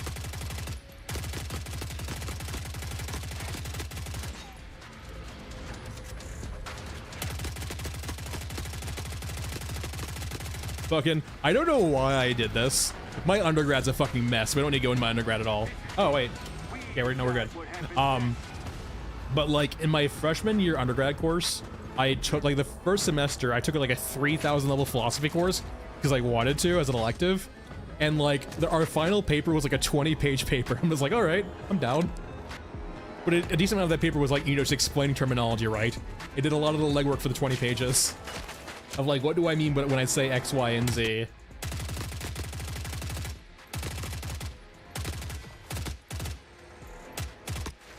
That's not great.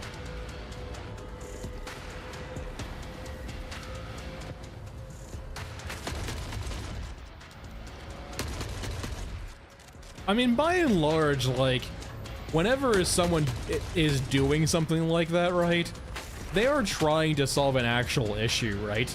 Of like what they seem to be injustice, or they seem to be like inefficiencies, or X, Y, and Z, right? For the most part, I wouldn't say like, you know, they're bad, inherently bad people.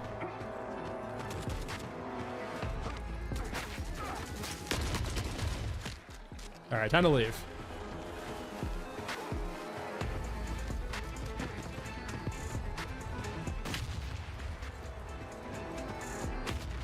They're basically the same.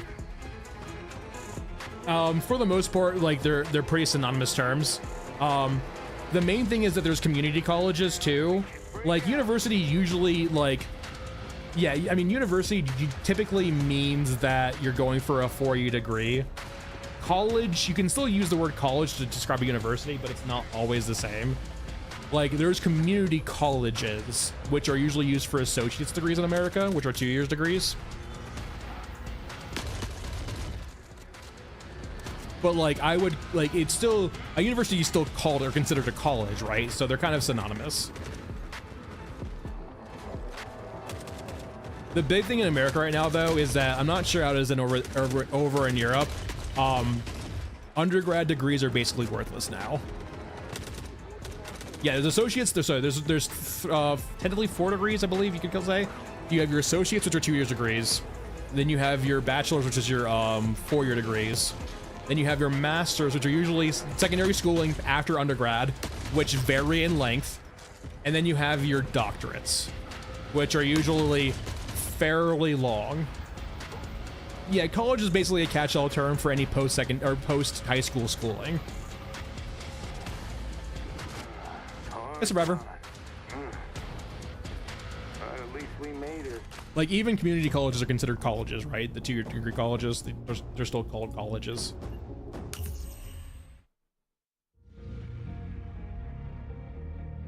Diet in regards to this month's updates, I have no idea. I would be surprised.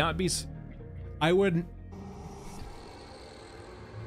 would not be surprised if they're currently adopting an idea or a method of adding a new Innards upgrade every month that has a high grind requirement. Essentially, I would not be surprised if their goal is to try to maybe boost retention for metric purposes, or just look purposes, by having lots of grind.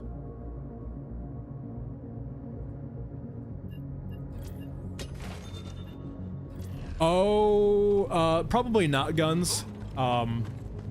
Lots of time and money involved in that, and they just don't have those, right? Because, like, think about it, like, you know, Arc Raiders, a studio, is like 300 plus employees. Arc Raiders probably cost hundreds of millions of dollars to make over like 8 years, if I recall correctly. So it's a very, like,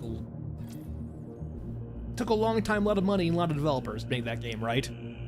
Meanwhile, you have this game, which is maybe a couple years old at this point, if you really want to squint your eyes, and then is 30 people at most, mostly artists, and maybe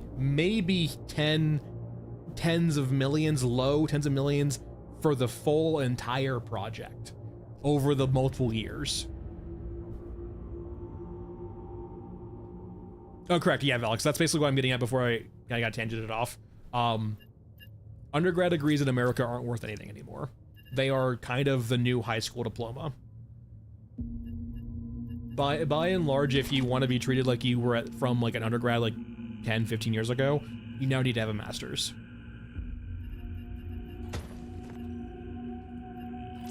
And partially it's, I would say, because the prevailing sentiment when I was growing up, right, is that you need to go to college. And that was like for the entirety of like everyone. Everyone was like, you need to go to college, you need to go to college, you need to go to college, you need to go to college.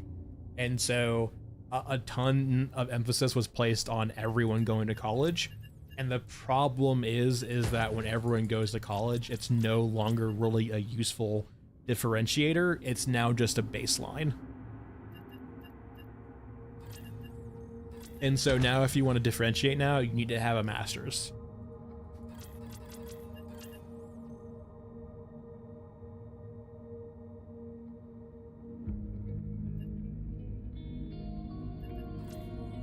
Oh yeah, I see what you're doing there, right? Because the tunnels refresh bar, I'm guessing, when you log out and log back in.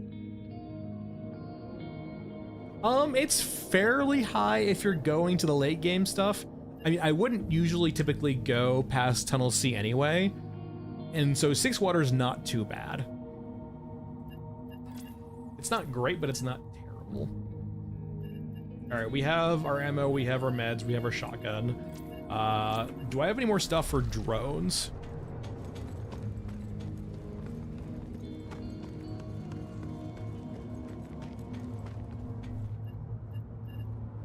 I do have enough for 2, that's good.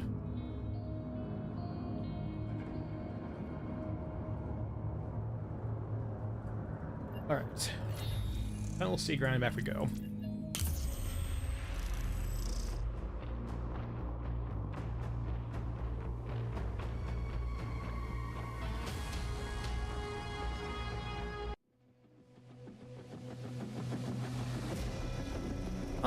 It can be like there. It's kind of like a. I mean, it can be weird.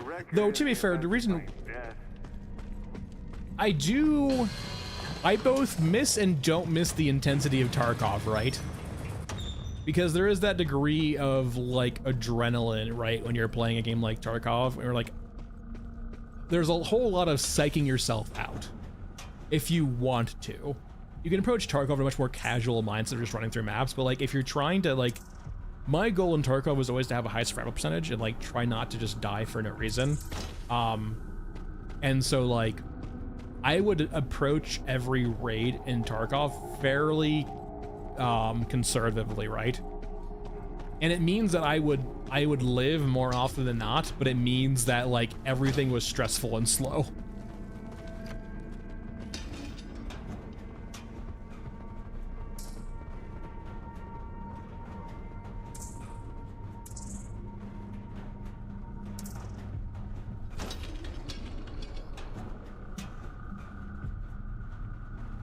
No, Ethan, yeah, I've raised that point.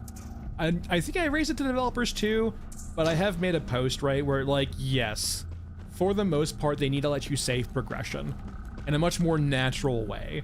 the scav checkpoints don't really do that all that well. We decide what And overall, I made this point earlier, but I think when the stream break was really early.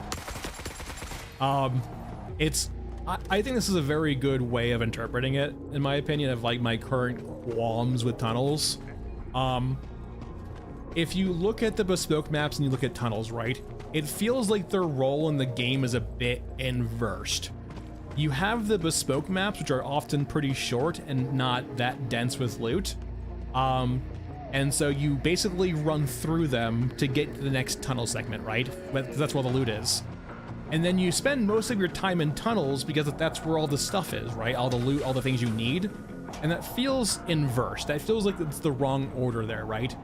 It feels like tunnels should be the short maps that don't have a lot of loot and don't ask you for a lot of your time.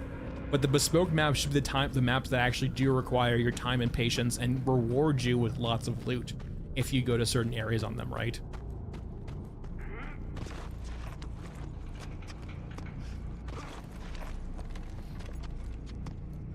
Well, interestingly enough, Siler, like, despite the fact that you can lose progress when you die in Tarkov, Tarkov doesn't actually ever threaten you with losing stuff from your base, right? Once you get back home, that stuff is yours and yours forever, until you bring it back out and potentially use it or spend it. This game, though, your home base technically isn't actually safe. Now, water thieves are kind of a joke right now for the most part, but like that mechanic still technically exists. There is a chance like of you losing a lot of your progress, not from your character, but from your actual base, which I feel is way more taboo than like a regular extraction shooter approach.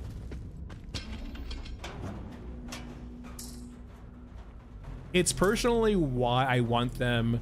They don't have the time and resources to do this, but like I do want them to, like, as opposed to having your innards be the end all and be all, they should just have scav mini bases out in the field that you use to rest at in between raids that lets you not have to grind tunnels constantly. And those are the areas of like cyclical content and progression, right? Those are the unsafe areas of like, hey, you can lose what you upgrade here, but it provides you with meaningful benefits. And then your innards is your home base. Your innards is untouchable outside of like very, very late game stuff. Stuff that you have to opt into, basically. Because that's like, so the way I see it, right? Arc Raiders uses its foundation mechanic to like, it's caravan mechanic, whatever you want to call it, to basically say you get cosmetic rewards for what you're doing. The way I view it, though, is when you opt into a system like that of wiping, you should get some progression bonus, right? In the sense of like, you get a new something you can do that's high risk, high reward, that injects that intensity back into the game in like pure unadulterated form, right? Because like at the point of the game, very late on, when you're feeling that fatigue, you kind of like you feel like you have so much and the risk reward is like kind of not relevant to you anymore. What better way of revitalizing that by unlocking content for you that is jacked to the tits with risk reward? Like, and it's because it's opt-in only, and it's not necessary for like playing the game, where it's very ancillary to the actual game loop itself. It is draconian in the risk reward, right? So say, for example, in this game, right, like let's say you had at the very, very end of the game, let's say, for example, you can make a few different innard upgrades that lets you kind of lean into being that guy. Let's say, for example, hey, I know there's been a few sentiments around people wanting to make exosuits for themselves, right? They want to have their own exo. What if that was possible, but only if you opt into the super late game? And you, by opting into that late game, by constructing facilities that can make these exosuits for yourself to give you that, like, that guy mentality, you are putting a giant X mark on your innards for attention. You are opting in to your innards no longer being safe. It is now part of the ecosystem. You now have the high risk, high reward. You have the high reward of being able to use these very powerful tools and maybe engage in content you would normally be able to engage to. But the risk is everything. Fill those pockets quick.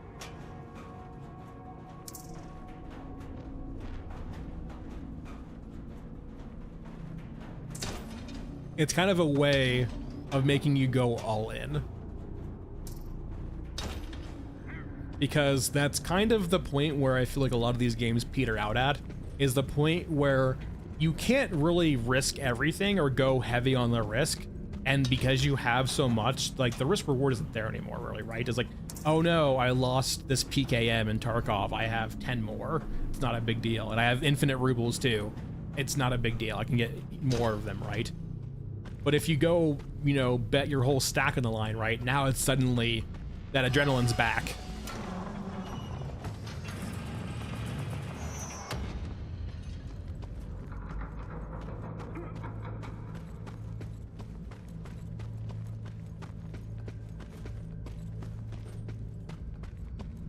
Oh, I wouldn't. I'm gonna be quite frank here.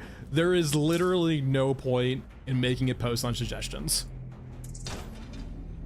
Now, I will say, if you enjoy having a dialogue with people, feel free. It's fun to have those conversations. It's fun to like talk about theoreticals, right? Of like what could exist.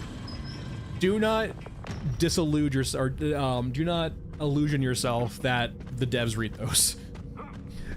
There is a reason why they broke that channel out from bugs and breaks. It's because they don't want to look at it.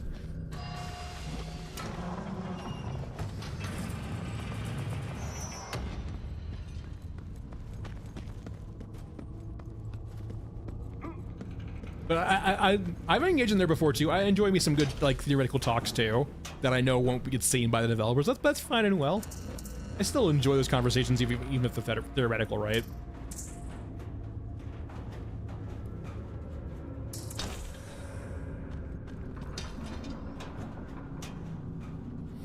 Survivor, I definitely think there should have been some RNG or some, if they're gonna lean into like this daily or this like IRL timer thing, I definitely think it would have been nice to have some spice if they random it up a bit. Like you can have some waiting, right? But it would be like, wouldn't it be interesting sometimes if like, say if Babel was like in tunnels, like connected to tunnel C, or downtown was tunnels A, like just a bit of variety, right? Now I will say there's the downside of that is like a player might log in and be like, hey, downtown is now in tunnel D. I'm not gonna play it this week.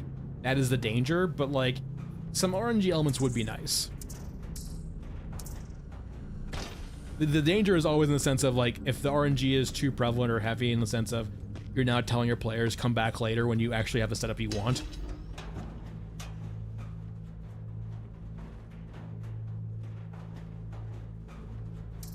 There are so many pressing things to fix.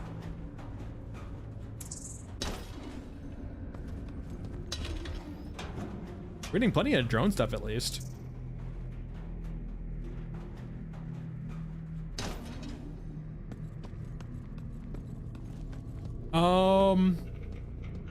This is not a live service game. I don't. I think what you're currently seeing right now is basically what we're going to get with more content. I think that's basically it. I do not think the game is going to fundamentally differ drastically from this. It's going to be this plus more content. And so if you like the game what it currently is, right, I think you'll like the end product. But if you're kind of holding out hope that the game will be more than what it currently is outside of content, I don't think it's gonna have a lot more than this.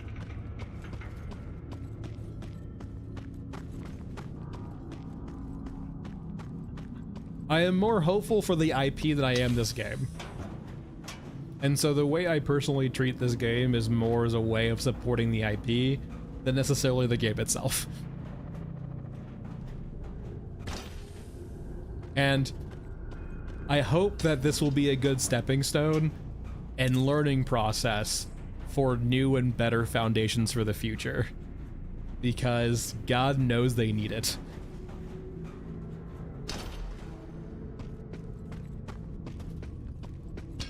It's basically if you took a visual novel game and made it a museum instead of a novel. The gameplay is ancillary to what it's trying to do, which is show off art. And so if you're not critical about the actual game systems because you're treating it like a museum, it comes off a lot better. Now, I would still love if they didn't have so many slot machines in my museum, but it is what it is.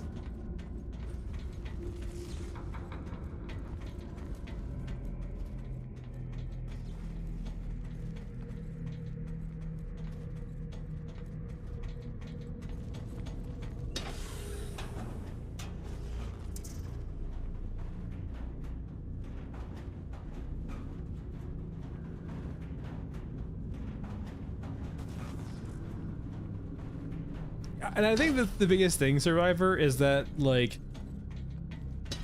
I would say don't let the potential small scope of this game bring the IP down, I guess.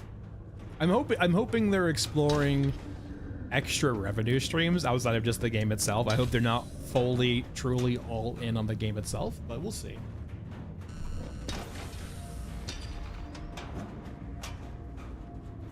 Yeah, well, there's also, I don't want to get too explanatory about this, but there's a degree of, like, being honest with yourself, I feel like, too, that maybe they might be. I'm hoping they're realizing this is a personal growth moment, I think, for them.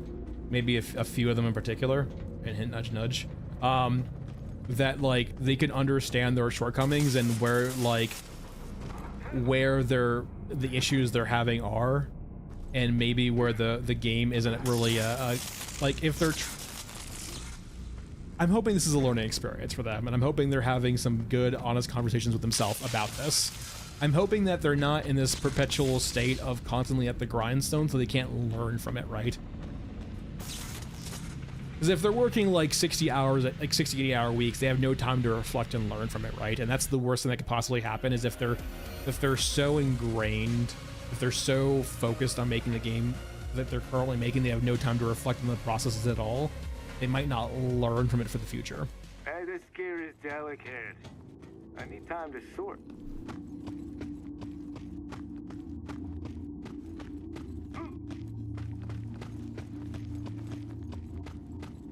Yeah, I would say, Siler, the plus side of Zomboid, though, is when you make your own game out of just like Java.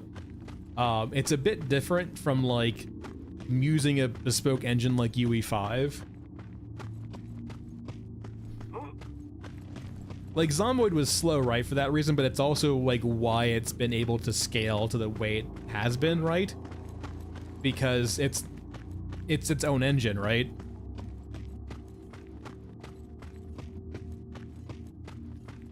Well, time, money, and resources, right, Ethan? Keanon, when you say Cyberpunk, right, you're thinking about CD Projekt Red, which that was like, what, their 4th or 5th game? Think of it more of like Witcher 1. Witcher 1 had a similar issue too, right, where it had to get a remastered, because Witcher 1 was originally like very unplayable. Before the, like, Witcher 1 was not playable at all until they made the Enhanced Edition, which became still it was like a good game, but it wasn't great. It had some very weird designs here and there. It's still beloved in my heart. Witcher 1 is like a very weird, interesting game. But like, yeah. If you ever played the first Witcher is a fucking trip. Yeah, Enhanced Edition was actually like fucking playable. So I would treat it much more like that than I would like Cyberpunk, right? Because Cyberpunk is like had the benefits of having lots of money and time, like, that you normally wouldn't have with a smaller developer.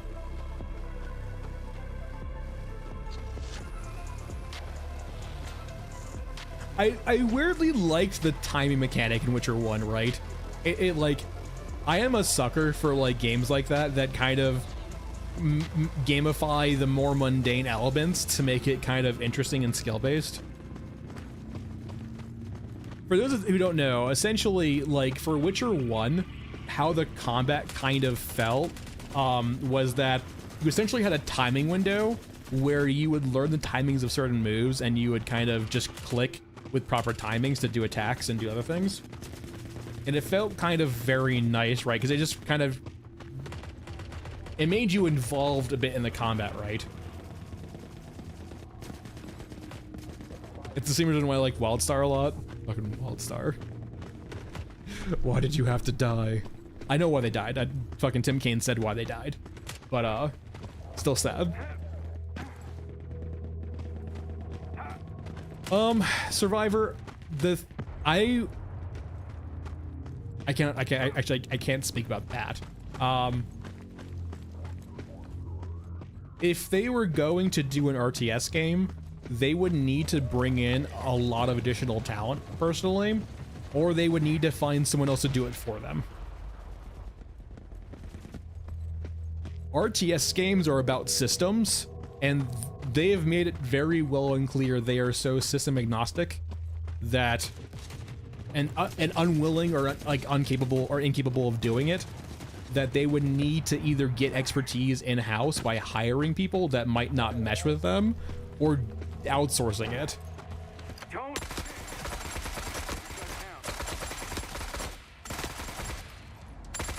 Because think of it this way, right?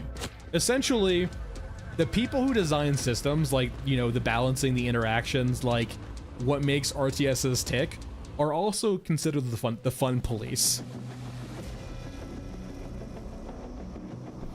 They're the ones who have to be like, no, that doesn't work. We're not putting that in to an artist's creation. This has no mechanical place within the game. It does not belong. Oh yeah, yeah, fucking God, The Witcher.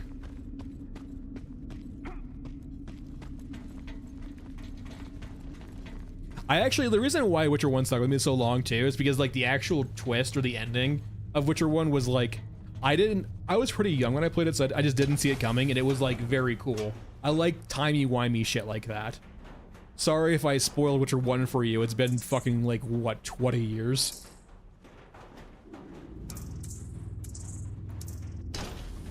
But I very much enjoyed the whole, like, kind of the weird, like, the story element of that game. The narrative of that game was very cool.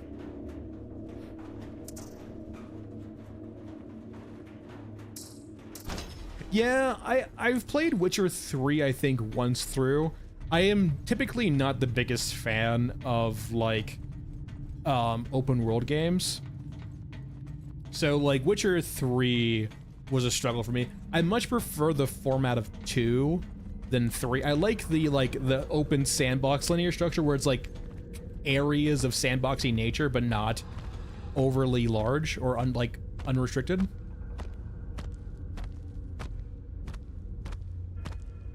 All signs point to death here.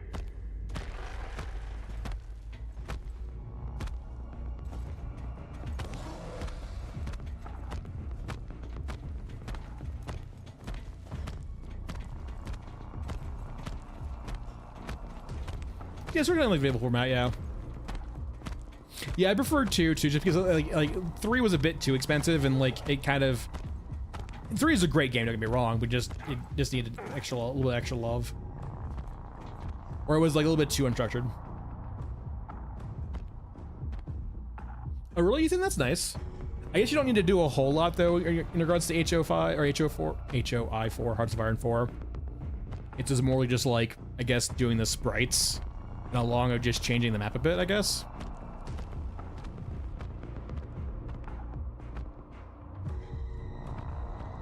Survivor, I'm not saying that you can't necessarily. I think you might be pulling my chain here.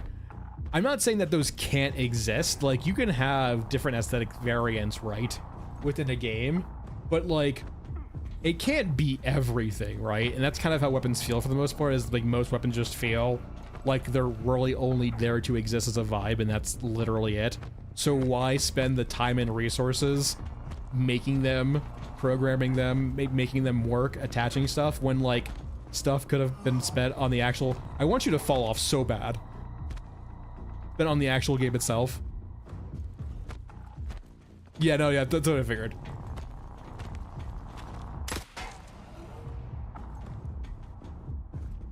Don't you want to jump off? We're gonna get him to charge, actually, I may. Come on, baby. Don't you want to charge?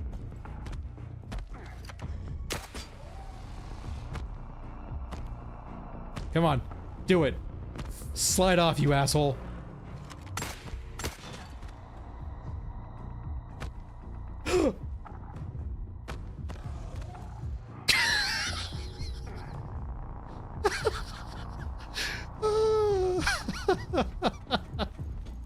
Is he still alive down there?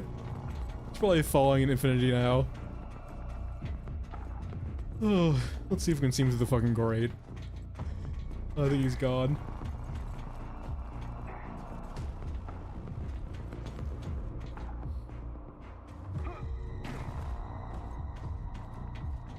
I have killed an unkillable, presumably.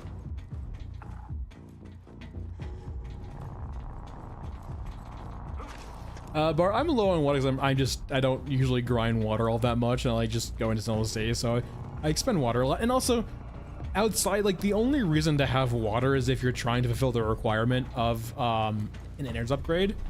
Other than that, you don't really need a stockpile, Eddie.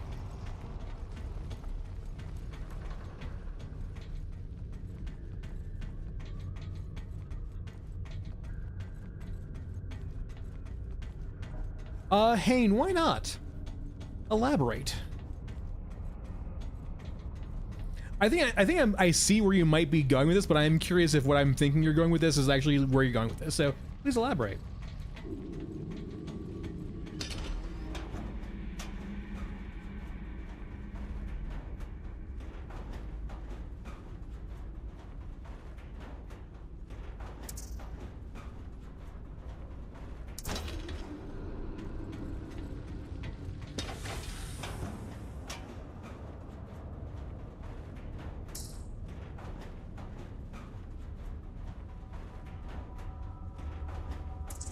Yeah, but like, Seraph, am I gonna bother grinding tons of water just to get to the cap when I can just make money for your codexes? I'm talking to Twitch chat.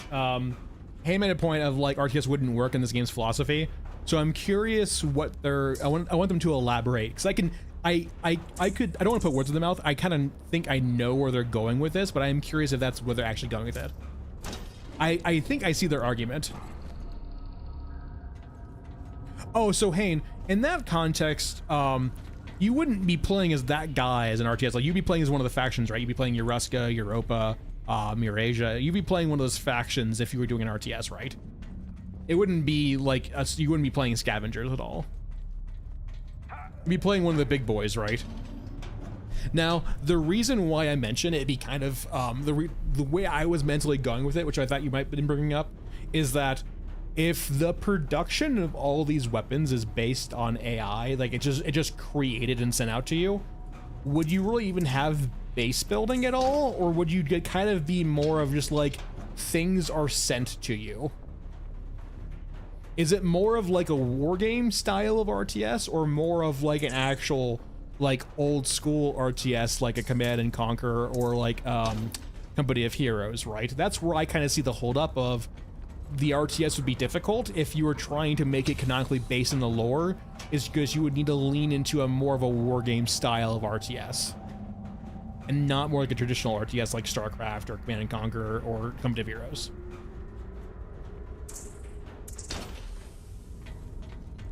For those unfamiliar with war game, the way Warframe, or sorry, war game, and like Warno, a few games use this format, right? Like Warno, War Game, the newer one that's modern uses it. I can't remember what it's called. I think by Slytherin. Essentially, you have like a card or like a roster of units that require points to bring in.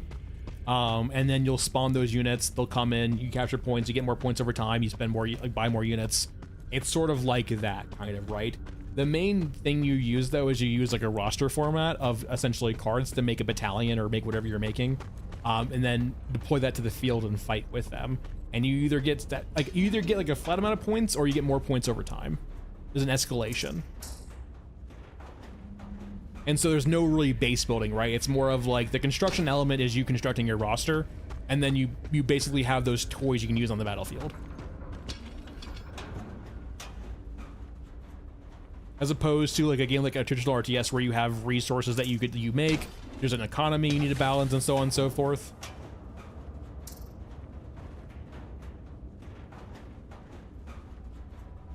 Yeah, which means that there's a chance they've outsourced it. So, but I'm curious. I do think if I was running their business, I would definitely diversify, like merchandise. I'm glad they're doing the comic. Find other ways of making the IP sustainable outside of the game itself.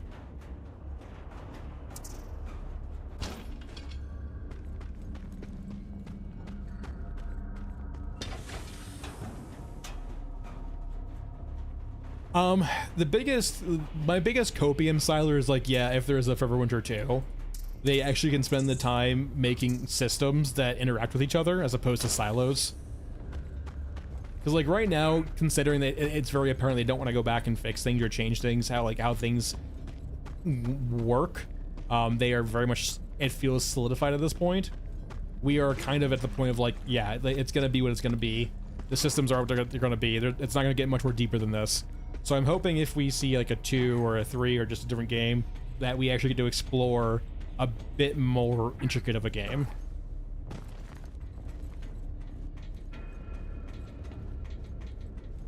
Yeah, but usually the mix-up though is the way they marketed it is very unfair if that's what they're trying to kind of give off. Like, if they presented this game as like a very light sort of game that's more about the ambiance and the mood as opposed to the actual game itself, I would have no ground to stand on, 100%. I fully admit that. But the way they presented the game via their cinematics and their Steam page literally right now, kinda does the game, I don't want to say it's not malicious, but it's definitely misleading. It doesn't really feel like, the only reason why you would feel like it has like those journalistic, voyeuristic, like kind of vibes to it is if you watch the Rello's videos, to be quite frank. Because that's what he kind of made it feel like it was going to be. And then, to me, the original marketing of the game, I didn't watch Rello starting out. I only watched their actual marketing material. To me, it felt like a blend of survival, horror, and extraction shooter. Like, I thought we were going to have an extraction shooter, like leaned more into like the stealthier systems, the more of like the sneaking around, like everything is dangerous and will murder you. We actually take that too. Oh, not you, you. That's the vibes I personally got. And what we have instead is just more of like a very just like bare bones shooter where your goal is to mainly just move around and experience like the vibes of the game while gathering foam to make a bar.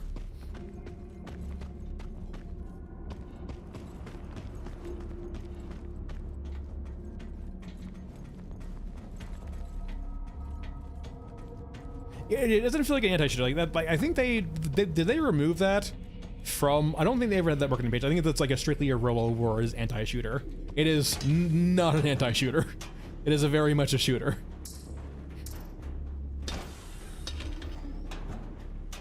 The whole way in which you experience the world is via shooting.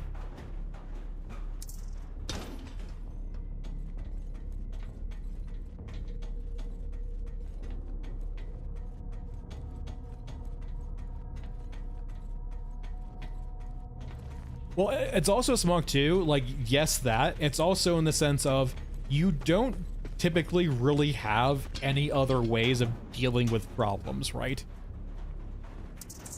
that wouldn't come with like some stupid risk you'd be taking just not to pull the trigger, right? There has to be risk reward scenarios where it's better to not pull the trigger. It's preferential, right? Like that's the, I apologize for bringing up Tarkov again, right? But like in Tarkov, unless you have an assured kill, there was always that risk as, is it worth it to pull the trigger in this game? Not because of the ammo cost, not because of X, Y, and Z, but because if I don't kill them, the amount of risk I take, even if I win the fight. There's always that danger, right, of like, hey, you win the fight in Tarkov, but you broke a leg, you need to spend like, a minute healing, you're in this area where you shot recently, so people heard you. Like, there is so much risk in Tarkov to taking those fights. Even if you win, right?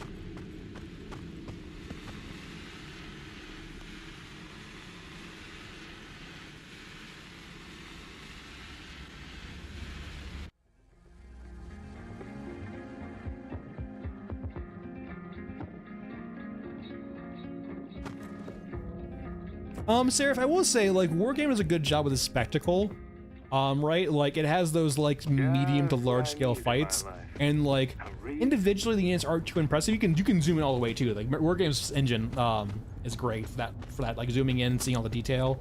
It's not high fidelity, but, like, it's good enough. But no, I think you can still have cool, like, lots of cool, like, ambiance and other things like that on, like, an RTS like screen, especially too considering if a lot of their like art is hard to appreciate in regards to like the scale of it is hard to appreciate on a map like this, like downtown. They can only model so much, they only have so many polygons, they can only do so much scale. They might have things they could show on an RTS screen, right, that would like make you realize how the scale of the war they're representing. Yeah, hey, that's basically the sentiment. Yeah, that's pretty universal, I think, shared, right? Is like, by and large, the game says the best way to solve this problem is with quick violence, right? Like, the risk if I don't kill this squad is I get stun locked and killed. So, if I notice that they're seeing me, I should probably kill them, right? Or if I need to move through them. There's also the weird thing, like right now, for example, too, right? Where, how did you not...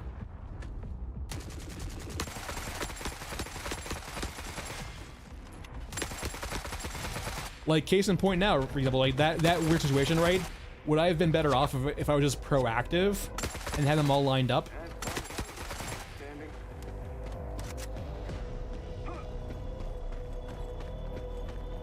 Yes, for example, right, yeah, that risk is universal, right, where if you don't pull the trigger, there's a good chance they're going to notice you anyway, and then you're going to be in that fight regardless, and now you're at the disadvantage because you lost the initiative.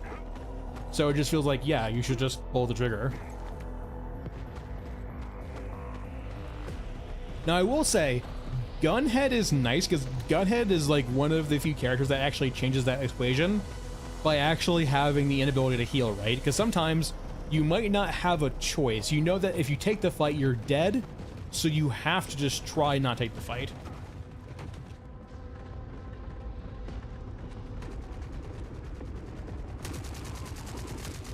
No, yeah, I know, like, October of last year, Siler, they were advertising, or like not advertising, like on their LinkedIn page, they were looking for an AI person.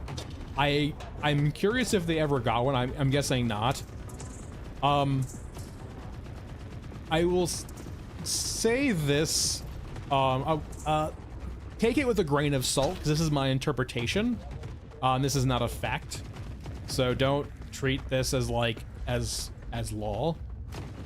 The vibes I got, or experienced, definitely made me feel like that first and foremost, to work at a studio like Fundog, or like to be a part of that group, is it's a lot of vibes first, right? You need to like mesh well with the group. It's a bunch of, not good old boys, but like a bunch of friends working together, right? and by extension, everyone in that company seems to be like fairly friendly toward each other, if not just outright friends. And so you need to be an extension of that. They're not going to accept any degree of, not contention per se, but like, I don't say yes man either, but like there needs to be the appropriate vibes.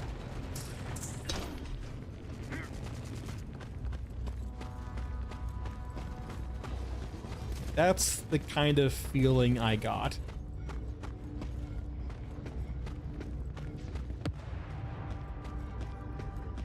Basically what I'm saying is I wonder if they got applicants basically for the AI role who just didn't mesh with them well enough, and so they ultimately just decided not to hire one. That's basically what I'm getting at right now.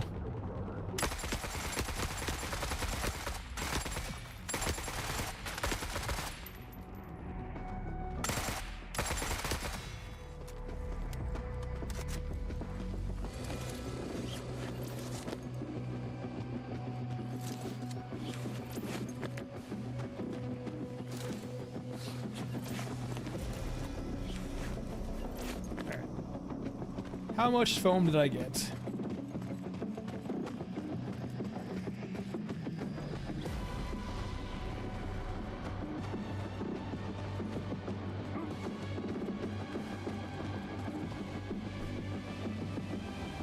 It's definitely understandable, right? It just the kind of the air I'm like getting at, or like in the sense of there is, like all things Siler, there's a degree of like too much and too little. I kind of get the feeling that they lean into it too much, right? Where there's, yes, there needs to be a cultural fit, but maybe the culture is a bit too much on, you got 2 foams, I think two. Maybe leans a bit too much into that, right? Like it's like you need to basically agree with the visionary at all times. Yeah, it verges on being a clique, 100%. It's less a business and more of like a bunch of friends, which is fair, but it does mean that like anytime you want to hire someone, they have to fit your friend group, which can be a bitch. And if you're very adverse to like people saying no, like that, the problem is like people, like the people who do the technical stuff are technically the ones who are supposed to be the fun police. They're the ones who have to be the ones who say no. And it's hard for someone to come in, like say on the AI front, and be authoritative on AI without being a mood killer.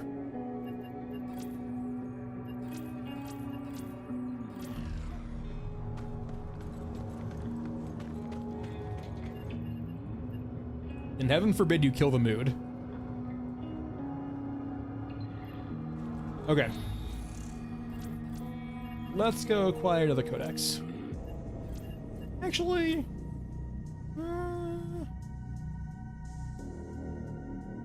yeah, another codex.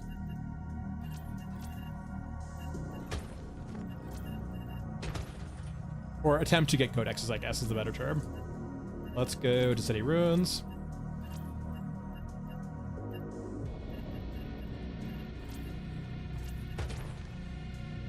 Our backup ammo just in case, and then our AK.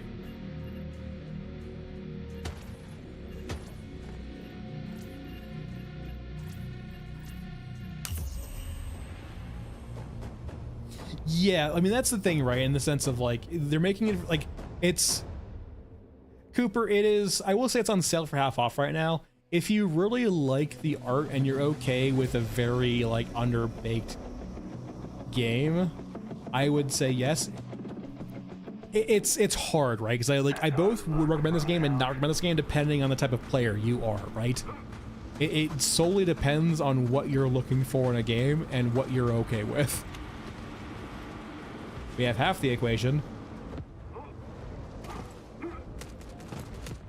I will say, like,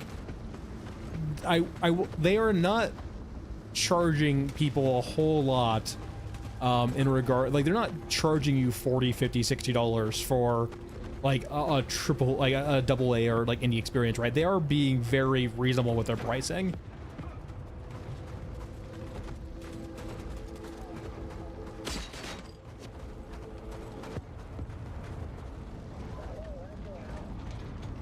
Yeah, Ethan, I can understand that sentiment, right?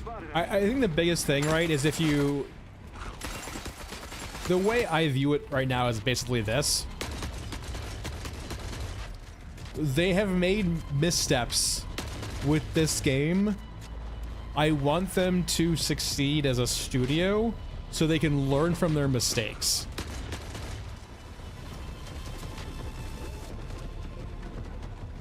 That's by and large how I view most things, right? Is like, I fucked up in my life. People fuck up in their lives all the time.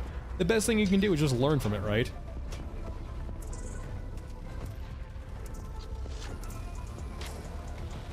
As a person who I personally consider chronically learns through failure, my favorite thing was the restart button in earlier games. To just like, let's run it back again. Let's learn from our mistakes and just redo it and do it right this time. That's all I can hope for them, right? Is like, I hope that they succeed and they learn from their mistakes and make a better game next time. And we're not done yet. We'll see how they actually end up with it, right? But like, I am okay with this game being what it is. It's a virtual museum of grimdark stuff.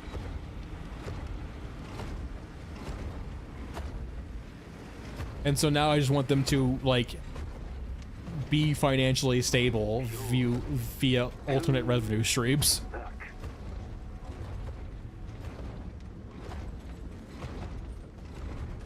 Considering they're a team mostly artists too, right? I feel like merch is just like, why would you not just do merch? Like, just lean into merch so hard. Posters, tees, just anything merch-wise.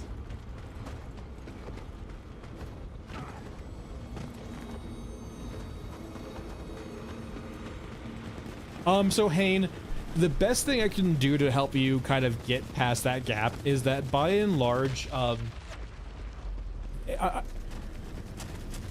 if you notice, I apologize. I'm going to explain it like you don't.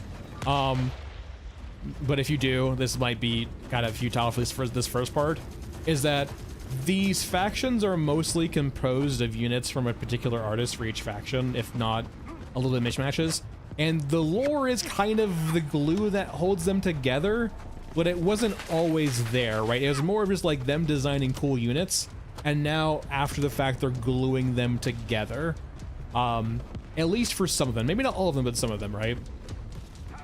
And so you can kind of somewhat see that a bit in like the lore or lack thereof, or some of the units, a bit of inconsistencies, or just some weirdness, right? Like, say for example, one potential thing is that in Europa Titans, there is a Japanese main battle tank. I think it's a Type 10 if I recall correctly. That it seems that at least during parts of the war Europa used, at the same lens, there's a company logo mark called Zaikatsu Biomedical, which is Japanese.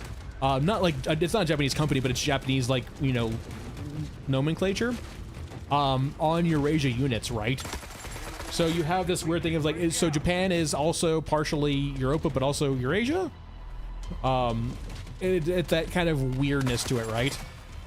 Where it feels a little bit inconsistent because the lore is kind of supposed to just be glue that holds the units together, right?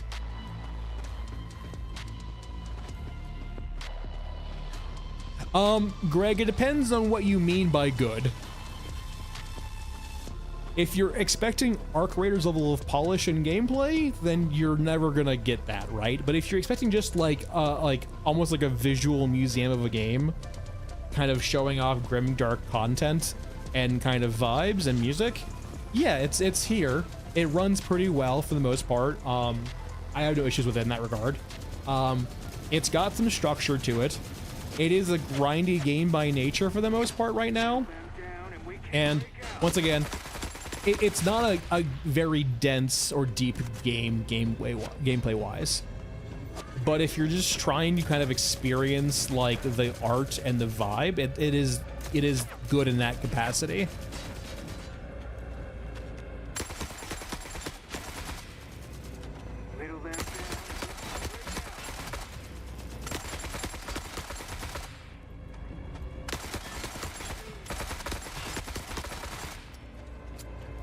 Fucking conga lides.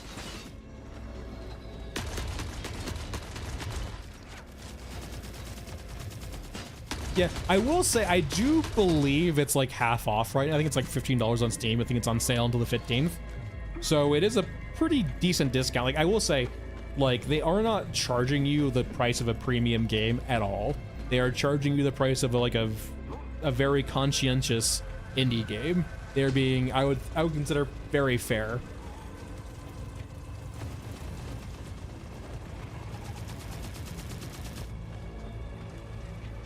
Yeah, but then you have like, that's like kind of the whole thing sort of right, Velix, in regards to like the weird kind of not dissonance, but like just the weird mishmashy nature of it, right? Where you have these gray areas where it feels like it's pulling from both sides sort of kind of.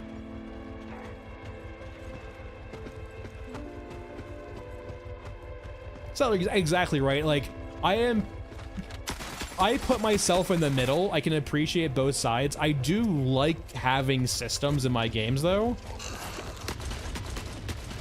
And that's kind of my main shortcoming of this game, right? Is that things are very plateauy and and siloed. They don't interact all that deeply.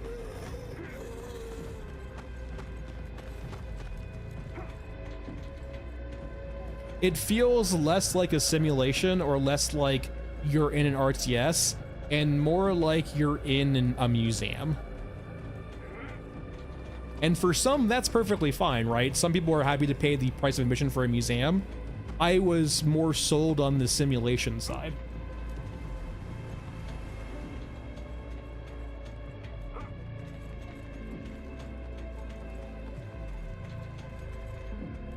And then there was some people who were sold, like I know Nightmare is very upset because Nightmare was very much sold on the the stealth, the very what's the right word? Like the very overbearing, not overbearing, but like the oppressive vibes of being on the surface. He wanted a very harsh and scary and a dreadful game, right? Where like forays into the surface are deadly and scary and things will murder you and like these big enemies will just squash you in a heartbeat. That was the game that Nightmare wanted, and he hasn't gotten that, so he's very off of the game right now, and probably will be forever. He still mods the Discord, but like I know like he will admit as much too, is like the original premise he was sold on is no longer here.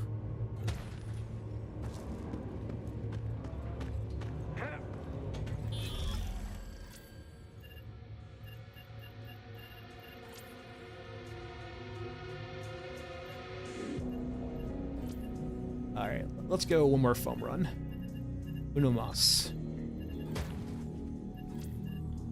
Like, in my enlarged too, right? Like, when it comes to guns, like, all of these are mostly vibes, right? I'm generally not really picking any of these for strengths or weaknesses.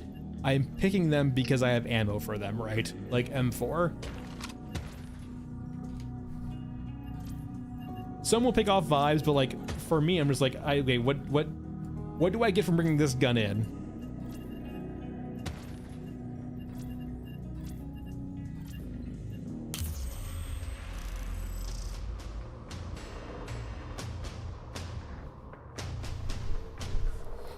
For sure, Greg. And I think like the biggest thing is like the biggest sin is that they didn't market it as such.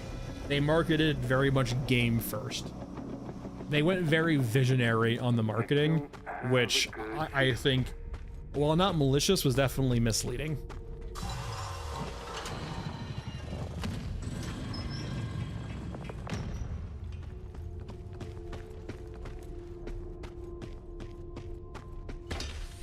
Oh, for example, too, like, right, like, yeah, like in binary design too, right? They lean very heavily on off and ons. They don't do gradients. They just do you have a silencer or you do not have a silencer? Yeah, I'm not gonna bring that up. That's a bad. There's a bad thing that was brought up before they hot fixed it out. Oh fuck it, I'll bring it up. Yeah, I will add the caveat. I am still in some degree disbelief about this, to the point where like I am not calling Tararu a liar because I believe him. At the same time, what he showed me was so unbelievable that I have to just take a bit of copium and just assume that it was misinterpreted or wrong. Running is always an So option. there is a new AT rifle in the game you unlock from the bar. And once you unlock it, the components for it will start just dropping in the game. Maybe from certain containers, maybe it's like only downtown, but certain areas will actually have the rifle and drop container bonus, right? And for some reason, they included in the code of the game a Boolean value and a set condition, basically. And essentially what they said is that if you have this many stockpiled components for this rifle, we will trigger this Boolean. A Boolean is basically just a false or a true value. It's on or off. Boolean 0, 1, true or false. And if that is set to true, you will no longer get any more components for it. Essentially, it's a on or off switch for controlling hoarding They're tracking us. of a particular resource. We should head home. And for me personally, if that is true, I want to make that abundantly clear. I am going to play devil's advocate and just be like, hey, I know I saw it in the code. Terraria showed me it. I just gotta cope and not believe it. If it's true, it means that the idea of balancing economies and hoarding is through on and off switches, which is insane. See you, JV.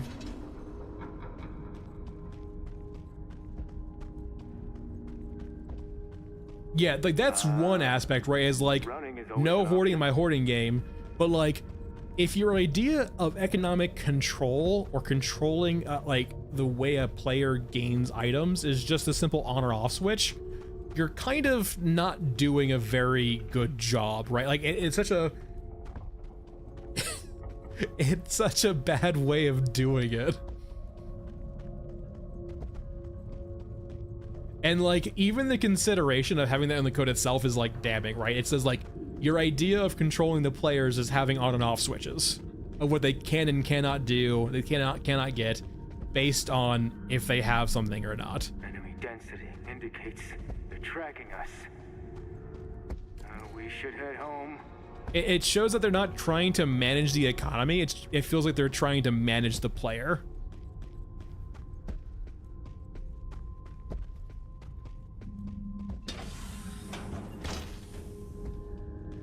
Which is in my opinion, not the right way of doing it at all. Not only does it not feel good to the player, it ultimately doesn't do what you want it to do, wants you to do, right? The only thing it accomplishes is basically says to the player is like, all right, well, you now need to game this system. That's a big point too, John. Like, why is this even under consideration, right? What are you trying to accomplish by controlling the player? Why was this even a consideration to include in the code in the first place? Survive this.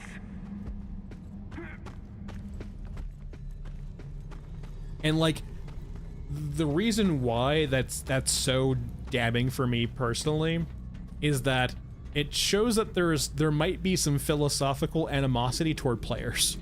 That is me reading into it, I will fully admit. But for you to want to take that idea of design against your players feels like you're kind of being combative.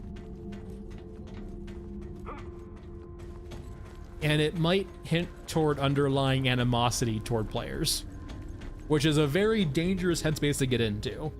And I'm not saying it's like it doesn't happen, right? Like, I'm sure if you've been in the workforce, you've had bad clients before, right? Who can sour your mood and you can feel vindictive. I've had plenty of bad clients before. It's very easy to hate on them and kind of get yourself into like the headspace of animosity, right? But it is nonetheless still dangerous.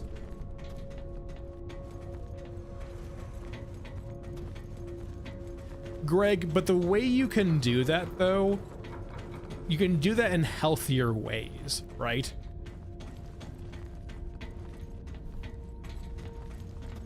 Because the problem is, Greg, is like, let's say for example, like, it did not take very long, Greg, for people to get a bunch of AT rifle parts.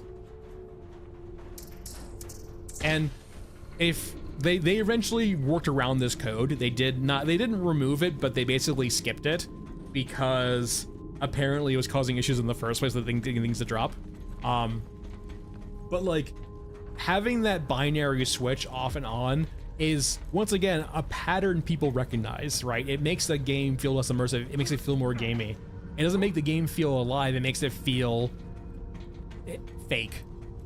It makes it feel like there's someone hidden in the background just like saying what you can and cannot do. They're not providing you. It feels like inorganic, basically, right? It doesn't feel like a rule set. It doesn't feel like a gradient. It just feels like someone saying, no, you've had enough.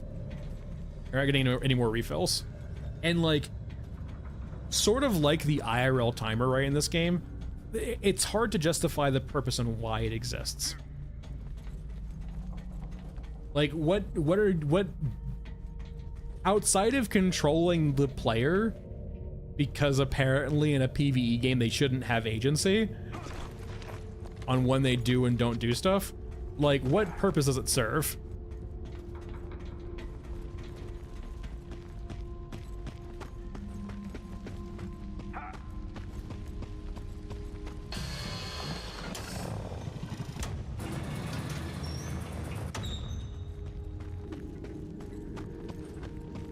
Like, what was the headspace that like was like, we should have this in our thing? That's just how we should do balancing. Why should we restrict the amount of like parts or components that they have for this gun? What is the reasoning and logic behind that?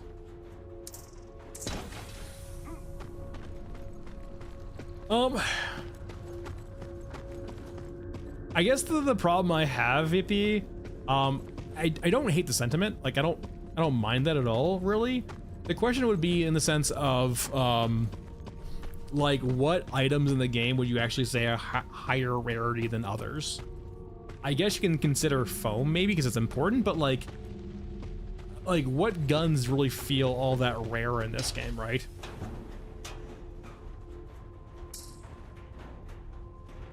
I guess maybe you could say, like, painless or a grenade launcher, but, like, there's not enough stratification between the items in game currently and their uses to make them really feel like they would need the additional context of like a rarity color.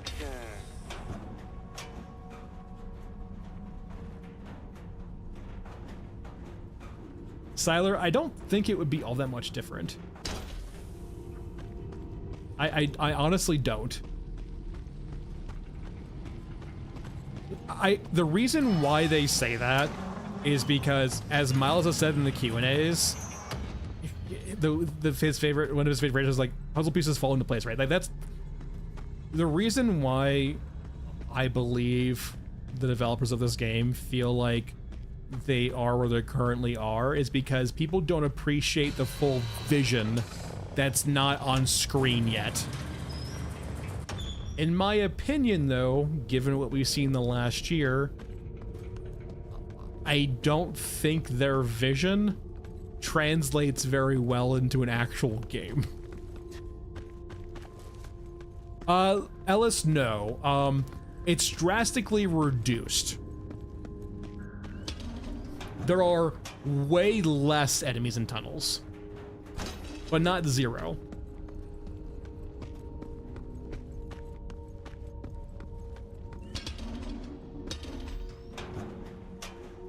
So drastically reduced, but not zero.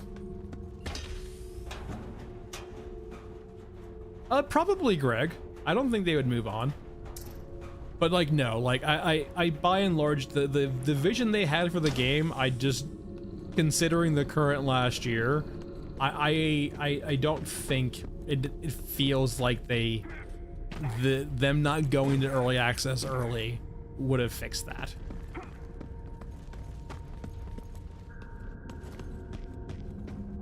Here's the weird thing, John. I don't mind the water drain, but it just can't be based off IRL time.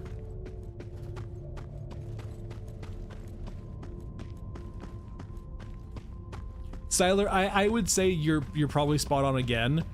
I would say though too,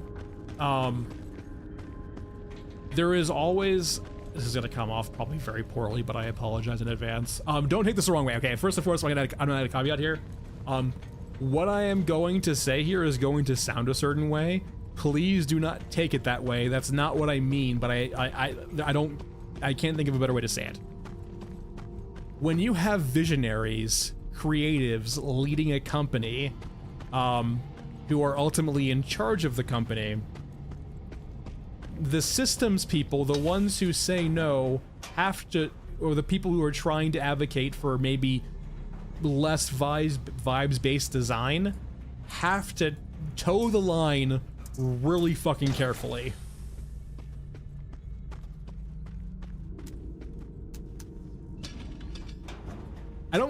I'm not saying that to be psychopathic, or they don't be sycophants by any means, but like, they have to be political with how they touch on things, right? And they might not be able to influence the game in every capacity that they want to.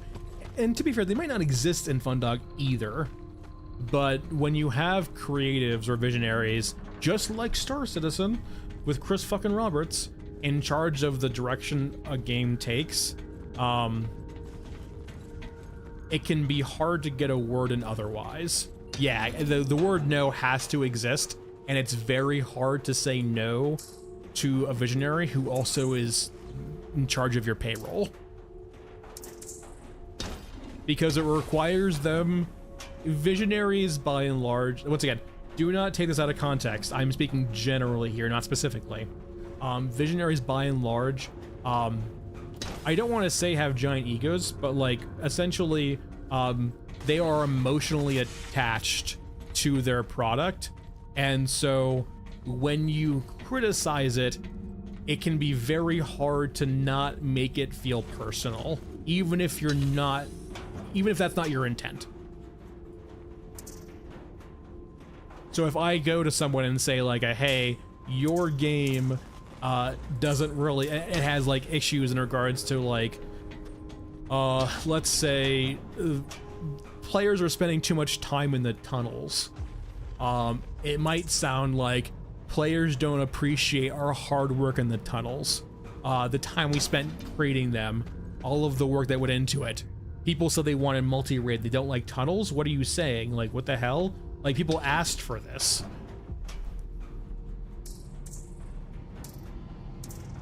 And I will say too, it's a learning how to take criticism can be a very hard thing to do. I'm not saying it's easy. It takes a lot of personal growth to be okay with basically being told what you did sucks. Even if they say it nicely, right? Like, I've had times of like, okay, so I used to play Counter-Strike 2, or just Counter-Strike in general. I used to play Counter-Strike Go a lot. I was basically semi-pro, or basically semi-pro in it. I played with people like, you know, Shroud and Summit. Not Summit, maybe not Summit. I don't think Summit was in Rank S, really. I played with Stewie 2K. Like, I played with them in pubs, Rank S. Like, I played very high-level Counter-Strike, but I also played Team Counter-Strike at a very much lower level. For those familiar, ESEA Main and Advanced, and like Open. I played all of those, right? I think my highest was ESEA Advanced. I never made Timberbear. And I personally consider that like to be my own fault because my own shortcomings. When I was much younger, I had shortcomings in regards of, I would be the in-game leader, right? I would call strategies, I would tell people what to do, and I personally had a very hard time when I was younger, taking people's criticisms of me, not personally. I don't think I digested them as personally, but I still nonetheless had issues taking in them, critically. And through experiencing that over many, many years, I eventually got over it. I learned to accept it. I learned to be much more open about that, right? I learned to take it much more on the chin and be okay with doing things wrong sometimes and apologize. Like, it's okay to be wrong sometimes and make a bad call, or make a mistake and own up to it and move on and learn from it, right? That's part of the process of learning. But the first step in that, right, is just making, like, understanding and being okay when you're wrong and admitting it to yourself and to others, and being able to move on from that and having honest dialogues about that. And that took me a long while to do.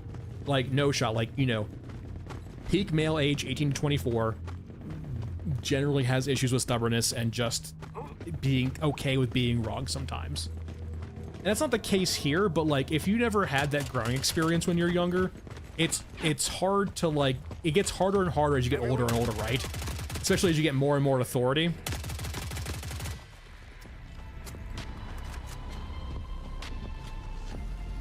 So basically what I'm saying here is right, is like, it feels like it can maybe be hard for them to not take it personally, which is fair, but it's part of the growing experience, right? I'm just hoping that ultimately all I can hope for is that they're growing from this experience and making this game. And so they can grow, like they can do better next time, basically. As a person whose favorite button in games was the retry button, that's all I can hope for.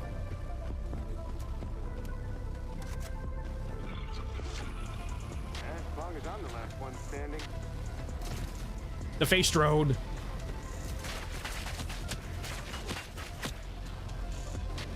It's fucking spinning around. But no, it can be very hard. It can take a while to like, especially if you're newer to a leadership position or newer to being in charge of people or newer to being responsible for people. Especially if it's your vision or if it's your responsibility to take things not personally for a bit. Like it is a growing experience. It is hard. It is something that you just kind of have to learn probably through experiencing it, right?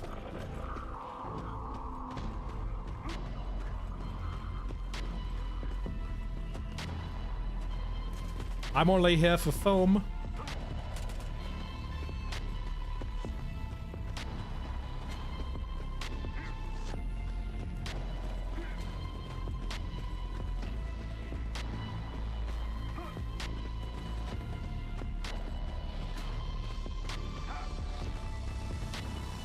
I will say, it is a damn shame too, though, that like, Everyone for themselves.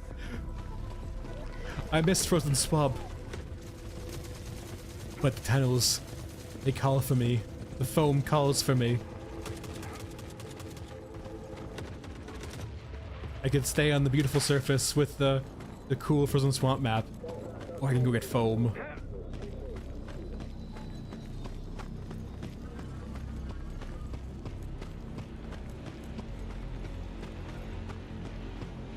Fucking, if you... That's how I feel about fucking that new video of mine. It's definitely one for me. It's definitely not one for everyone. That video is doing horribly. But I definitely am proud of it regardless, so it was definitely one for me moment. One more run.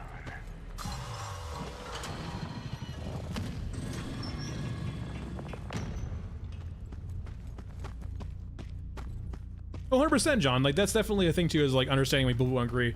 Oh, man, there's also the thing, too, where people are just, like, different, like, not generations, per se, but different mindsets. So part of my master's is that we had a talk, like, there's people, essentially, because I am very adjacent to business students, I am not a business major. I would never get an MBA, just because it's a fucking joke of a degree. Thank God that's hopefully not safe for posterity. Anyway, but I'm very adjacent to MBA students, and so a lot of like the extracurriculars we have, or like mandatory like things we have, like extra activities, is more business focused. We had a guy from a consulting firm. I won't say which because I don't want to, you know, I'm not trying to make this identifiable by any means. But essentially, we were talking about like salary raises and like asking for salaries and like so on and so forth. And, like basically, salary negotiation was a topic on hand. And this guy was maybe like mid 50s. He was, you know, white hair, but like he wasn't old, but he wasn't young either. And he basically was like insinuating that like you guys should take it on the chin when you're young. You'll make it back when you're older. And I'm just like over there losing my fucking mind. Like, are you kidding me? The fucking like the late middle-aged guy who has got like making bank at a consulting firm because he's a very high up is telling us that we should just take it on the chin so he can make more money because he's old now and he deserves it. Fuck off. Because that is just fucking peak survivorship bias. It is, oh, this one guy who succeeded is telling everyone else who hasn't succeeded yet, just be okay with making less because you'll make it when you're older because I made it when I'm older. Brother, there's bodies all fucking around you of people who didn't make it that far. What the fuck are you talking about?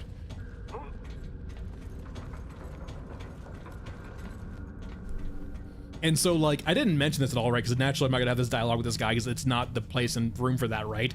But, like, it's very clear, like, this guy is never going to agree with me, and I'm never going to agree with him.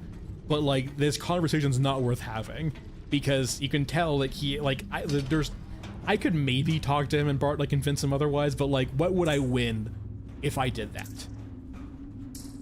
It would just make me come off strong, look like an ass, despite the fact that I consider myself right in this regard. Yeah, except a meager salary so I can make, you'll make 250, like 300K when you're in your middle ages, so be okay with making 40K when you're young. It just sounds like you want to abuse us into your fucking weird ass pyramid scheme. What the fuck are you talking about? You're literally describing a fucking pyramid scheme. Fucking consulting firms, I would never work for one.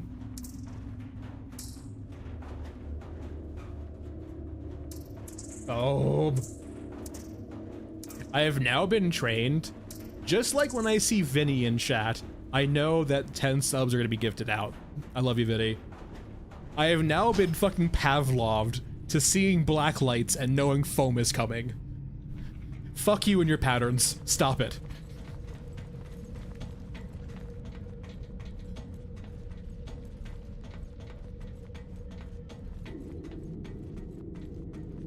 Seraph, 100%. No, like, yeah, like, and I want them to, like, I hope they understand too. There's been a few toxic positivity guys that have been, not necessarily in the channel, but like on Discord, where they're like, if you're so upset, why are you still around? Brother, you want me around because it means I give a shit.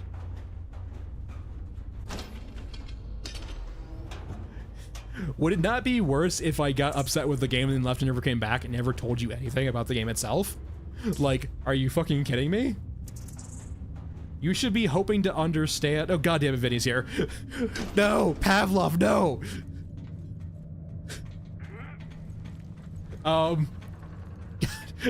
This is what I mean. No, I've been trained. The goddamn dog.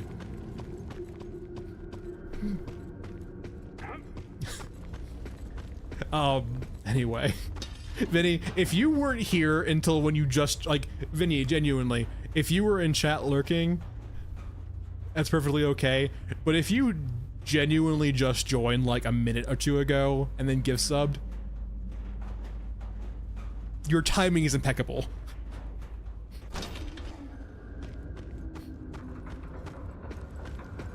I personally like Frozen Swamp the most. Frozen Swamp, in my consideration, is like the only really map in the game that actually, if any of you have fucking impeccable timing. Just go back to when you joined and like go back like a minute or two prior. Oh god. I summoned you. Anyway. Favorite map's Frozen Swamp. Frozen Swamp is like one of the few maps in the game that does a good job of like having like locations with inside of it that are each kind of different and play a bit differently while having loot spots inside those containers or areas. It feels like a map where you're actually moving around to different locations and doing things, and the in-between areas are this like weird mess of swamps, drones, a little bit of mixed combat here and there. It feels like the first map where they actually had that like vision of an actual extraction shooter map. It's still kind of small and not perfect, but in comparison to what we have with the rest of the maps, it's by and far the best. It does a good map too of like a, hey, you look around, you see things, you go explore them.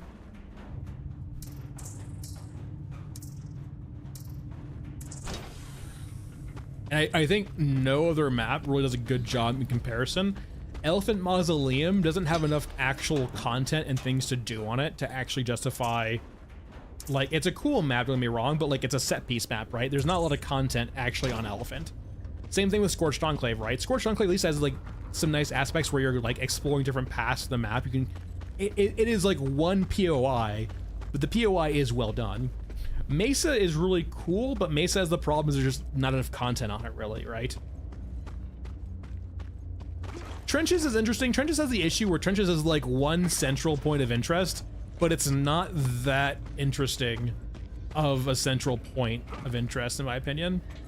Yeah, Critical, if they could if they would gut how they did Respawn's Hyper and made their respawn mechanics all dictated by Theaters of War, I think that would be a lot of work, but also really cool. Oh no.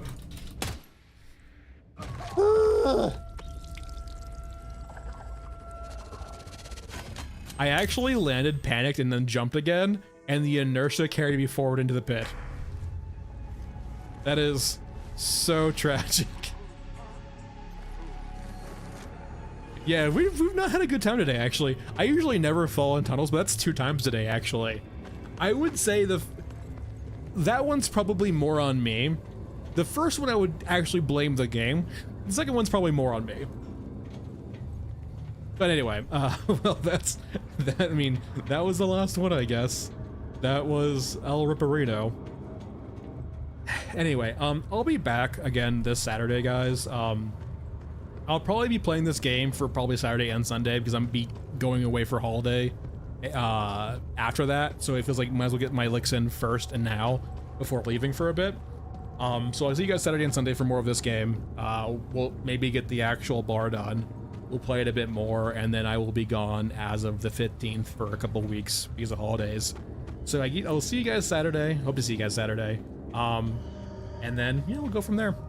If I don't see you again, have a good holidays, and bye all.